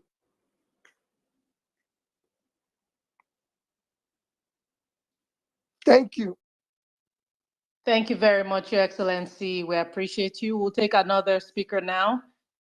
Jimmy, please go ahead. Oh, okay. That was quick. Good day, Your Excellency. Nice to have this conversation with you again. My question is quite straightforward. Just on behalf of a lot of obedient, I just want to ask this way: what is the benefit? Okay, let me put it this way: what benefit is Abia State to you currently, and what benefit will having more LP states be to your desperation to see Nigeria work? I tapped that out since yesterday. Well, I'm sure you've seen it. If the people of Abia are saying Dr. Oti is doing well, what end again do you want in government? I'm not looking for anything in government.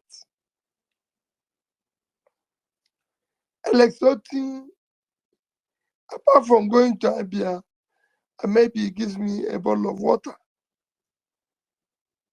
I don't do any contract. I don't benefit from anything. In fact, there's a time somebody said, maybe it's Alex Oti that is supporting or funding me. Some say, oh, it's a bank. Somebody said that. I told him, I said, Alex Oti have never, I can't remember going to Abia and Alex Oti gave me 1 million naira. they turn and say, oh, maybe I own Fidelity Bank, and they do this, and I laugh. Fidelity Bank have 550, about 540 something thousand shareholders. And so are so many other institutions. So, and I can't remember them again giving me, let me not say they have not giving me 1 million, because they might have paid me dividend that's above one, but giving me other than what I will earn as dividend, say 1 million naira for anything. No. It is people like you who will call me and say, Peter, you're doing this stuff, not. Can this my 5 million do anything for you? I say, yes. If I have 5 million now, I can provide water. Like in some of the places I went to Sokoto to put water, it was actually Faculty of Agriculture that need borehole in one of their facilities. And I was shocked when they said, this is the first time any individual other than government is helping them with any project. So that's basically. Sorry, sir. I think you So misunderstood. I'm coming. That's Okay, basically what Abia is doing.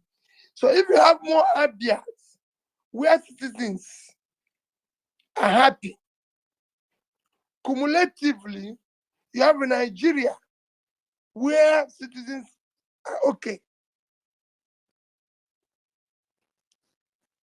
We need to replicate the feeling governance is about the people.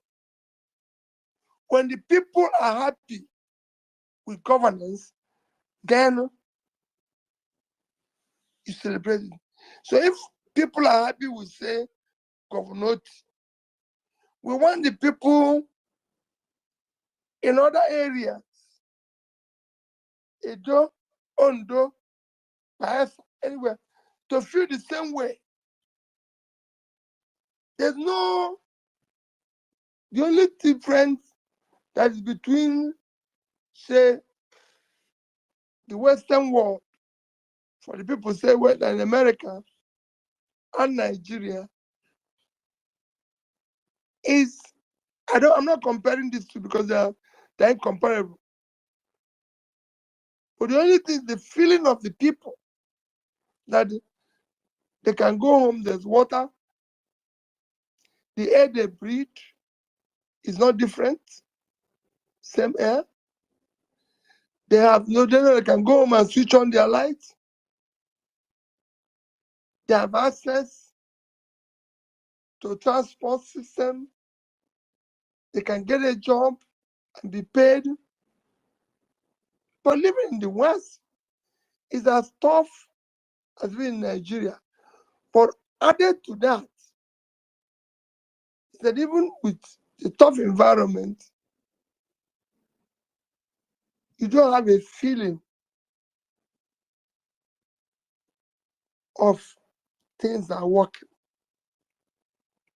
So, Alexoti, if we have Abia working in different places cumulatively, Nigeria will be working. If we replicate the same thing at the center, it's a win-win. Nigerians will be happy.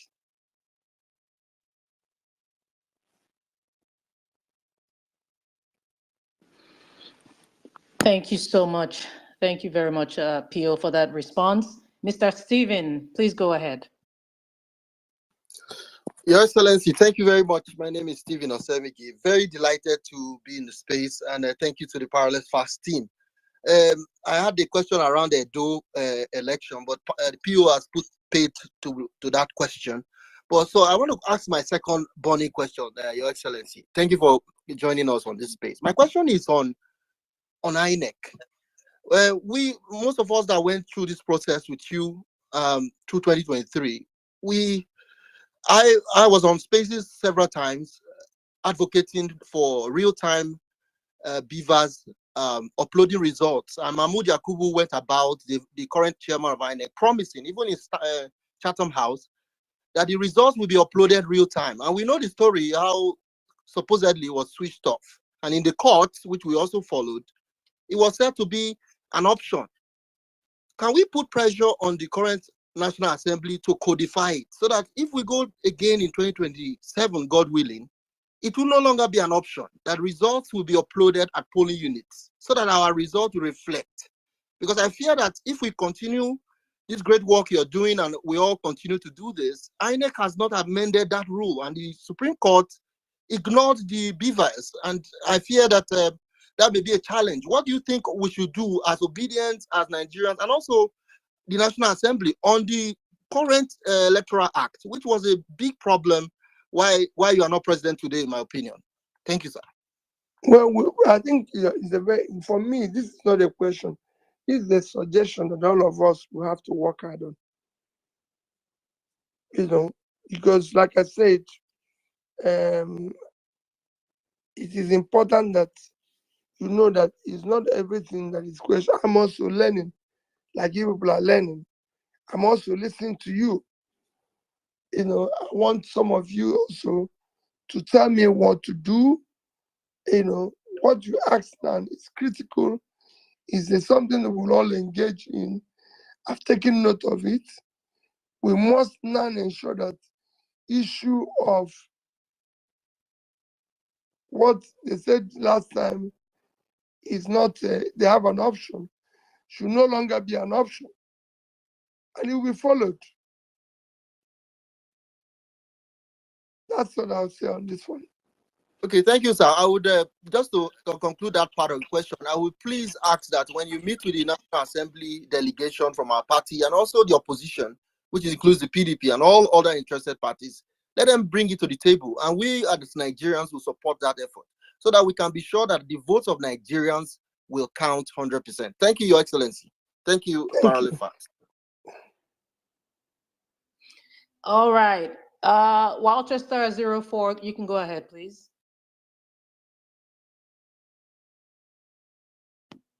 Walchester 04, can you hear me? Okay, go ahead, please. Okay, still not hearing you. At PDOM, Nigeria, are you ready? Yeah, I'm ready. Please Good go evening. ahead. Good evening. Yeah, good evening, Your Excellency. Good evening, everyone on the platform. Yeah, so my questions are very critical ones tonight. It goes this way. On the 15th of February, I posted a document, a secret document, where this government approved 24 billion for Hajj subsidy. The government came out to deny via the National Hajj. Yeah, Hajj. Pilgrim, Hajj subsidy. Yeah, I posted a document with Tinubu's signature where the government approved 24 billion naira to subsidize for Hajj. The National Hajj Commission came out to deny. I posted a document where the chairman of Hajj received the money via Senator Shetima's office. Nigerians did not react. Nothing happened. That money was sourced from Wheat Green Reserve. That's where they pulled that money off without any National Assembly appropriation. Nigerians did not react. They went behind and increased that money to 90 billion naira. Daily Trust reported it today that the government is subsidizing the 2024 Hajj with 90 billion. Was actually sourced from, the money was actually sourced from,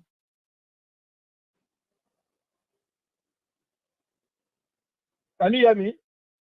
Yes. We can hear you now. Yeah, the money was actually sourced from service-wide votes. That is where the money was sourced. Although no Nigerians know about this. That's where they sourced the money, because they've already crashed down the Wheat Green Reserve. They finished everything in it. They have to go to the service-wide vote to source the money without any National Assembly appropriation to subsidize for Hajj. I'm waiting for the government to deny. If they deny today, tomorrow I will post the document with Tinubu's signature where I approve the money to be given via the Minister of Finance's office. I will post the document. Now, the question I want to ask you, sir. In 2027, God willing, by the time you take office as the president of this country, will you prioritize pilgrimage as against student loan? 5 billion for student loan. This government is dragging his foot to approve it. But they are using 90 billion for people's personal religion to subsidize for religion. Will you prioritize such acts if you become president in 2027? Okay, thank you. Thank you. The president, will you allow? Will you use your office to approve such money without National Assembly, without National Assembly appropriation? Okay, thank you very much. Situation that we are in right now, what should Nigerians do? What should Nigerians do? This for the government to stop this rubbish they are doing. No, I've listened to you. My own take, which I want to follow up immediately. Let me be honest with you. I'll prioritize number one, education. Because we must put the people out of poverty. And it starts with education of the people. We pull the 20 million young people that are today out of school. We make sure we put the resources for them to go back to school. I'll prioritize health because we have people dying today because of no health facility. We have overtaken India in infant mortality. Mothers and children are dying, and it's worse in the north because of non-availability of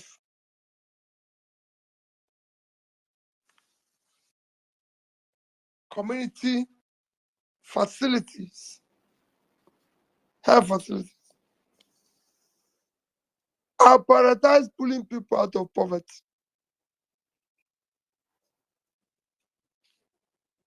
This is where we require to put in our resources.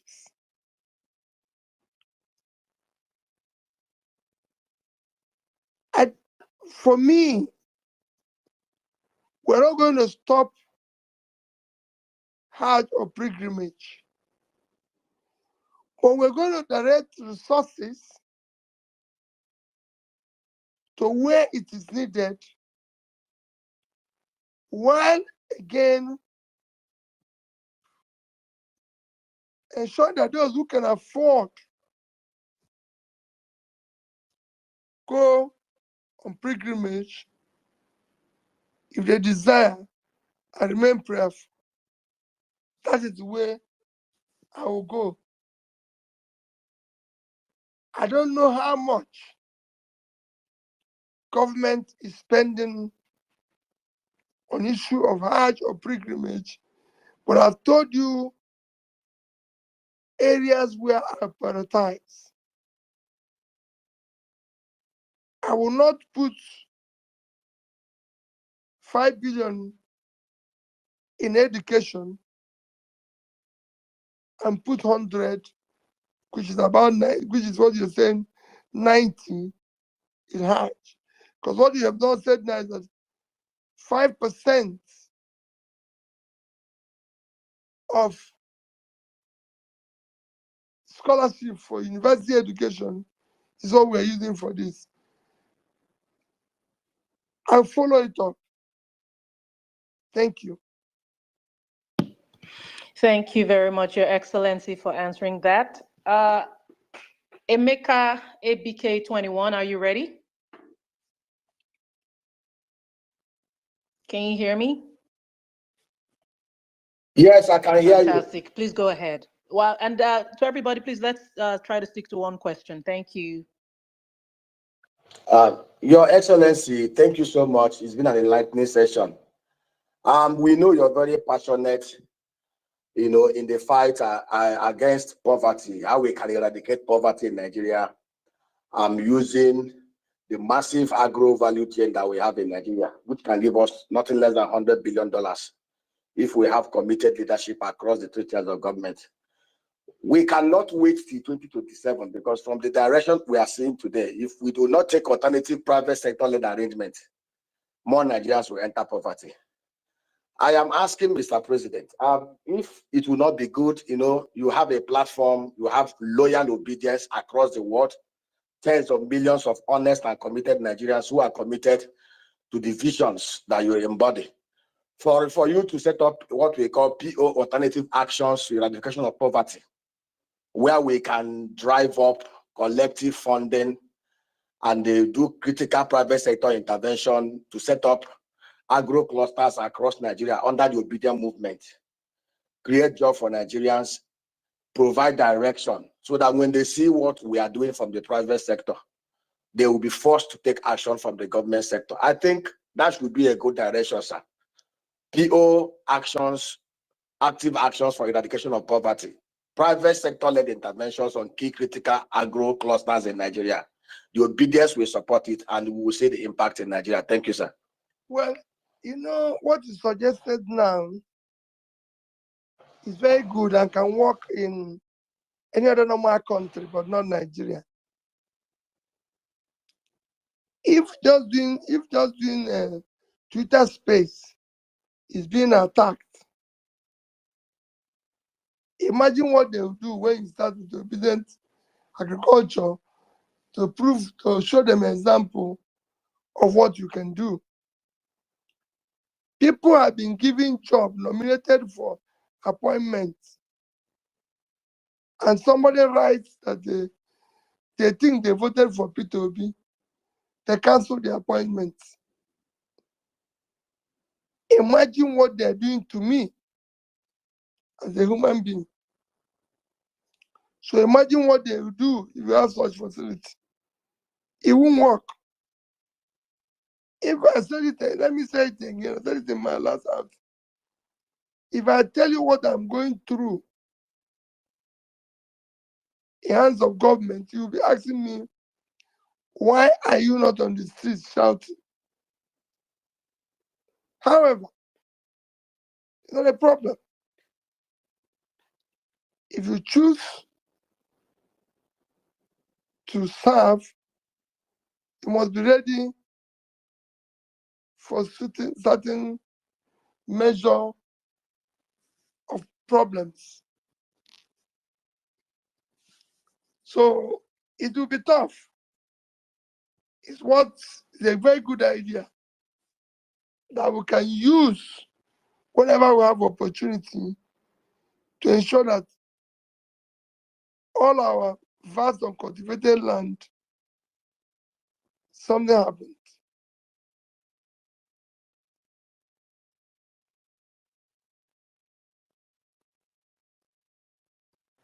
Thank you. Thank you, sir.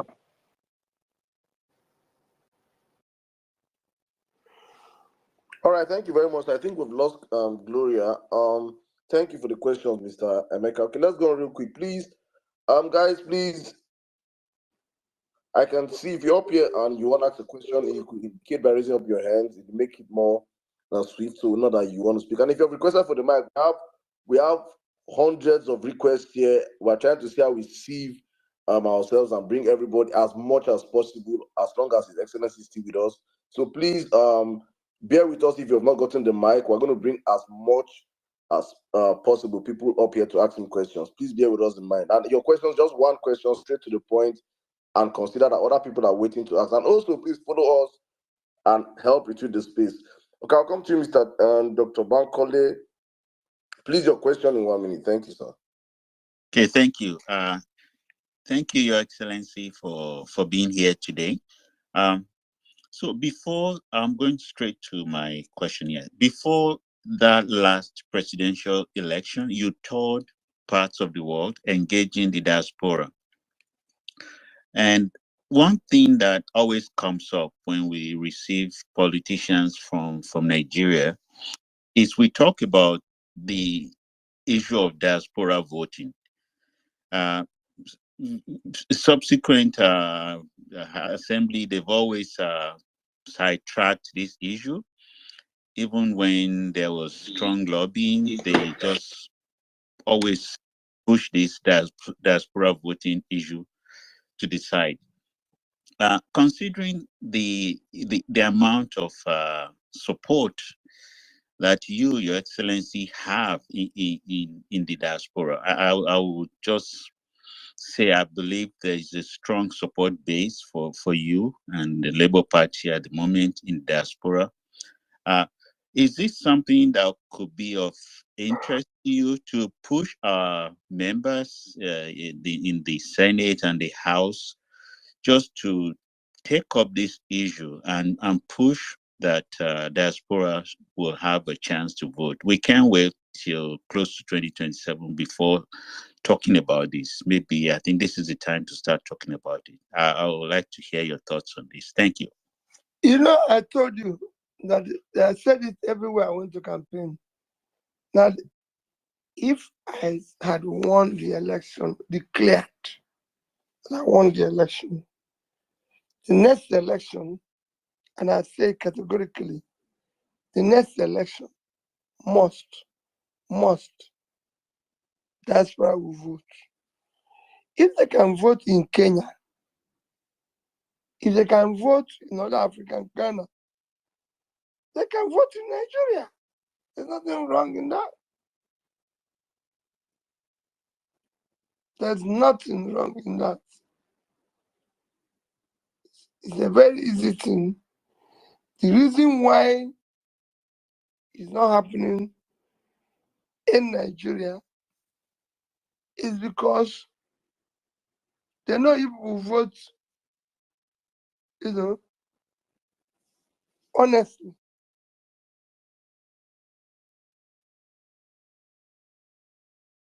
And that's why it's not happening. There's no reason why today, in today's world, Nigerians in diaspora cannot vote. Besides, it's critical. You now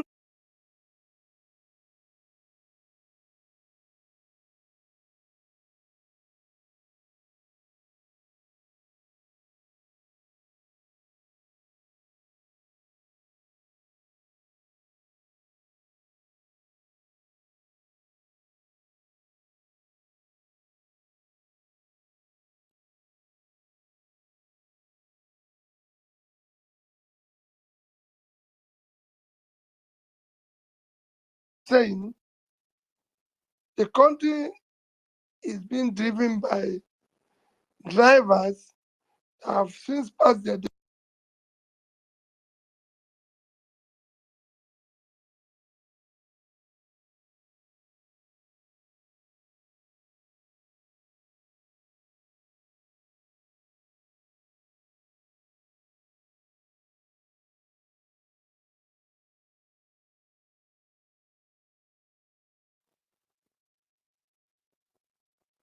Thank you very much. Honestly speaking, this space is under massive attack. I don't even know how. Virtually, I think I'm the only one that's up here. I can't even see. So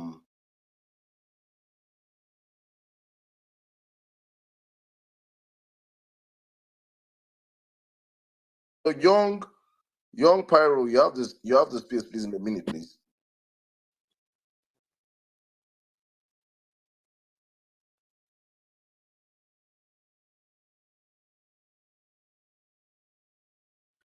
Hear me?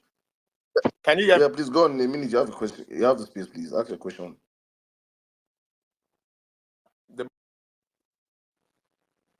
Yeah, hello. Hello. Please ask your question, please. We can hear you. Hello. Ambassador. Can you? Please, I probably will have to drop you so you come back.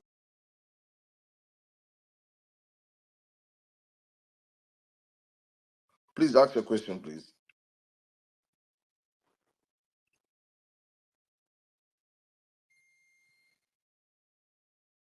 Grace?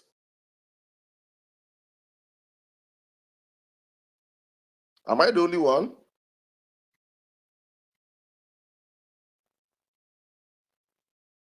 Mr. Peter, can you hear me?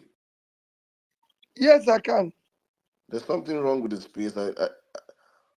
Gloria. Can you hear me, sir? Yeah, please ask your question. Yes, please. I can.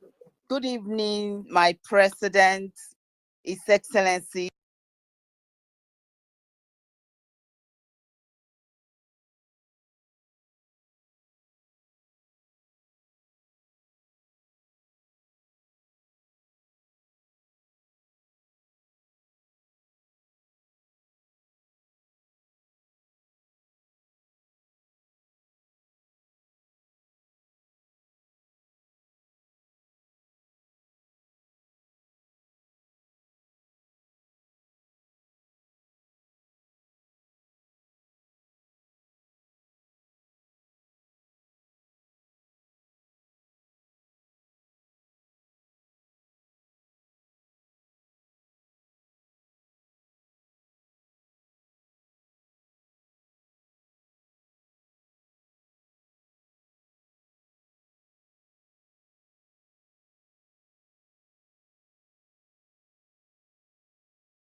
If Senegal can do it, Nigerians can do it.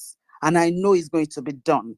I know what happened in 2023 has never happened before. It's unprecedented. I engaged Nigerians, irrespective of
doing for us, we not go futile.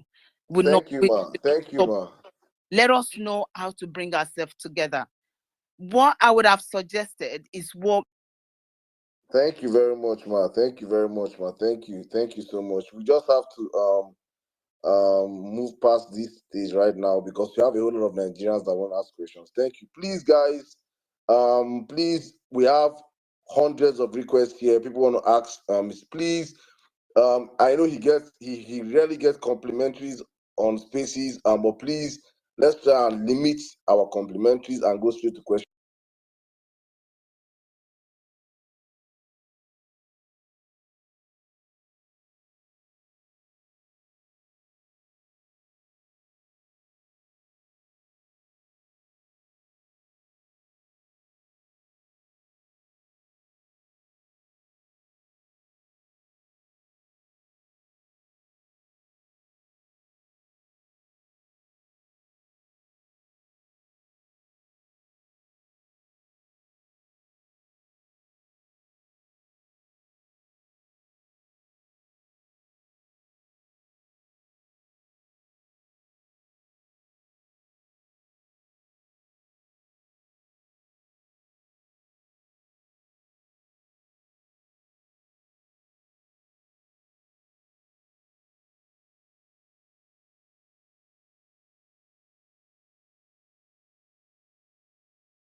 That this is ours? Those are my questions. Thank you, sir. Thank you. Well, like I said before, whatever is happening in Labour Party, we will work hard to resolve. Just like we're working hard, we believe that we'll work hard to resolve what is happening in Nigeria.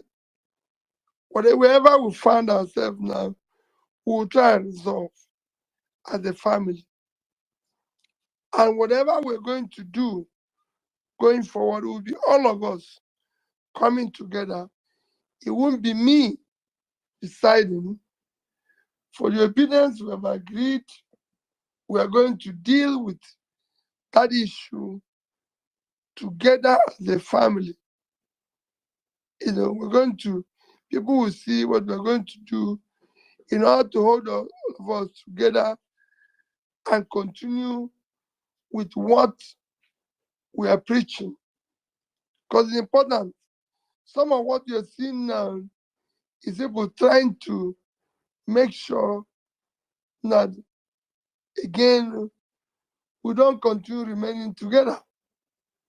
But I assure you, we will continue to remain together, continue to work hard for a new Nigeria that is possible. Thank you very much, Your Excellency. And thank you, everybody. We're still bringing speakers up. We appreciate you. It's such a massive turnout. We want this to keep reflecting in our retweets. And please, again, if you're not following us or if you have not retweeted this space, we may not be able to bring you up for to ask PO a question. Sorry. But yeah, we're going to take another speaker now. At _nonconformist1, are you ready? Yes, I am.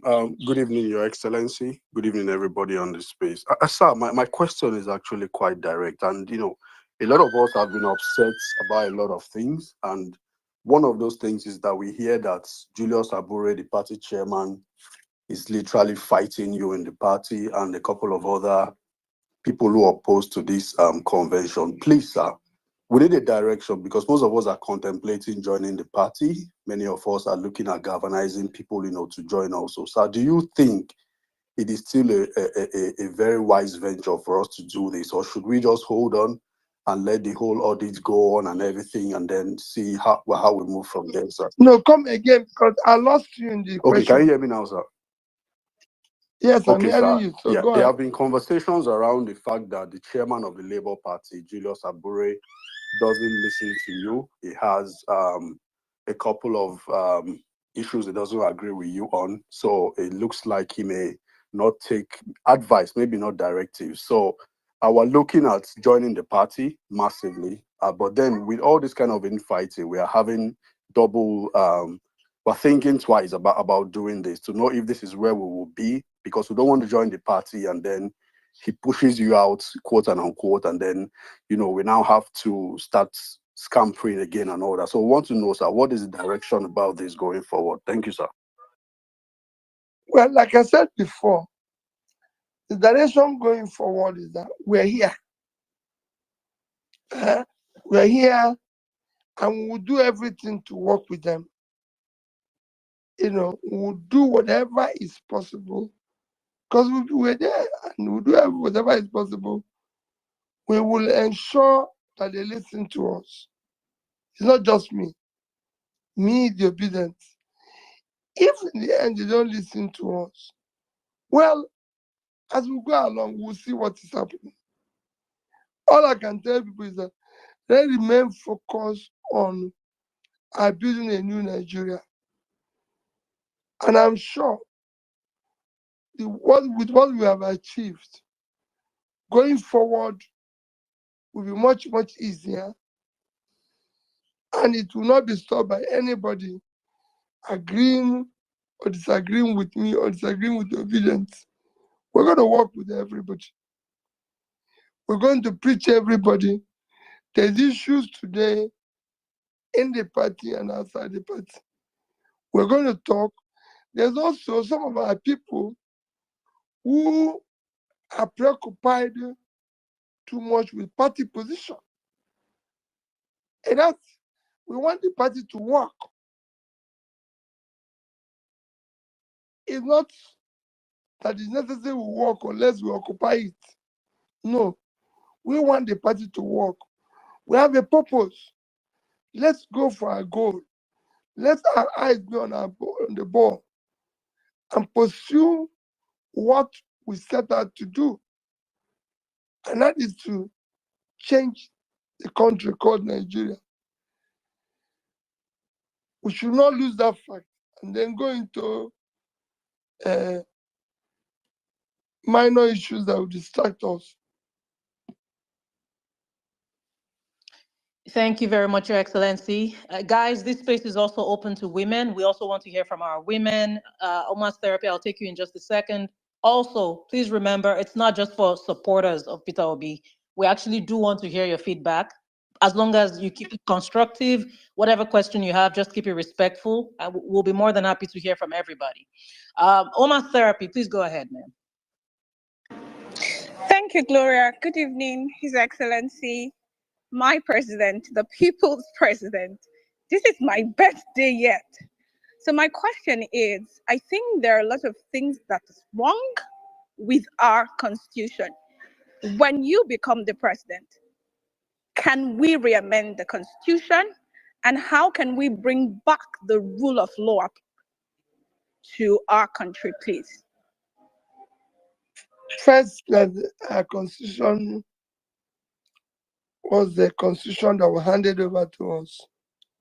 It is important that we do a constitution that will have a constitution by the people. A lot,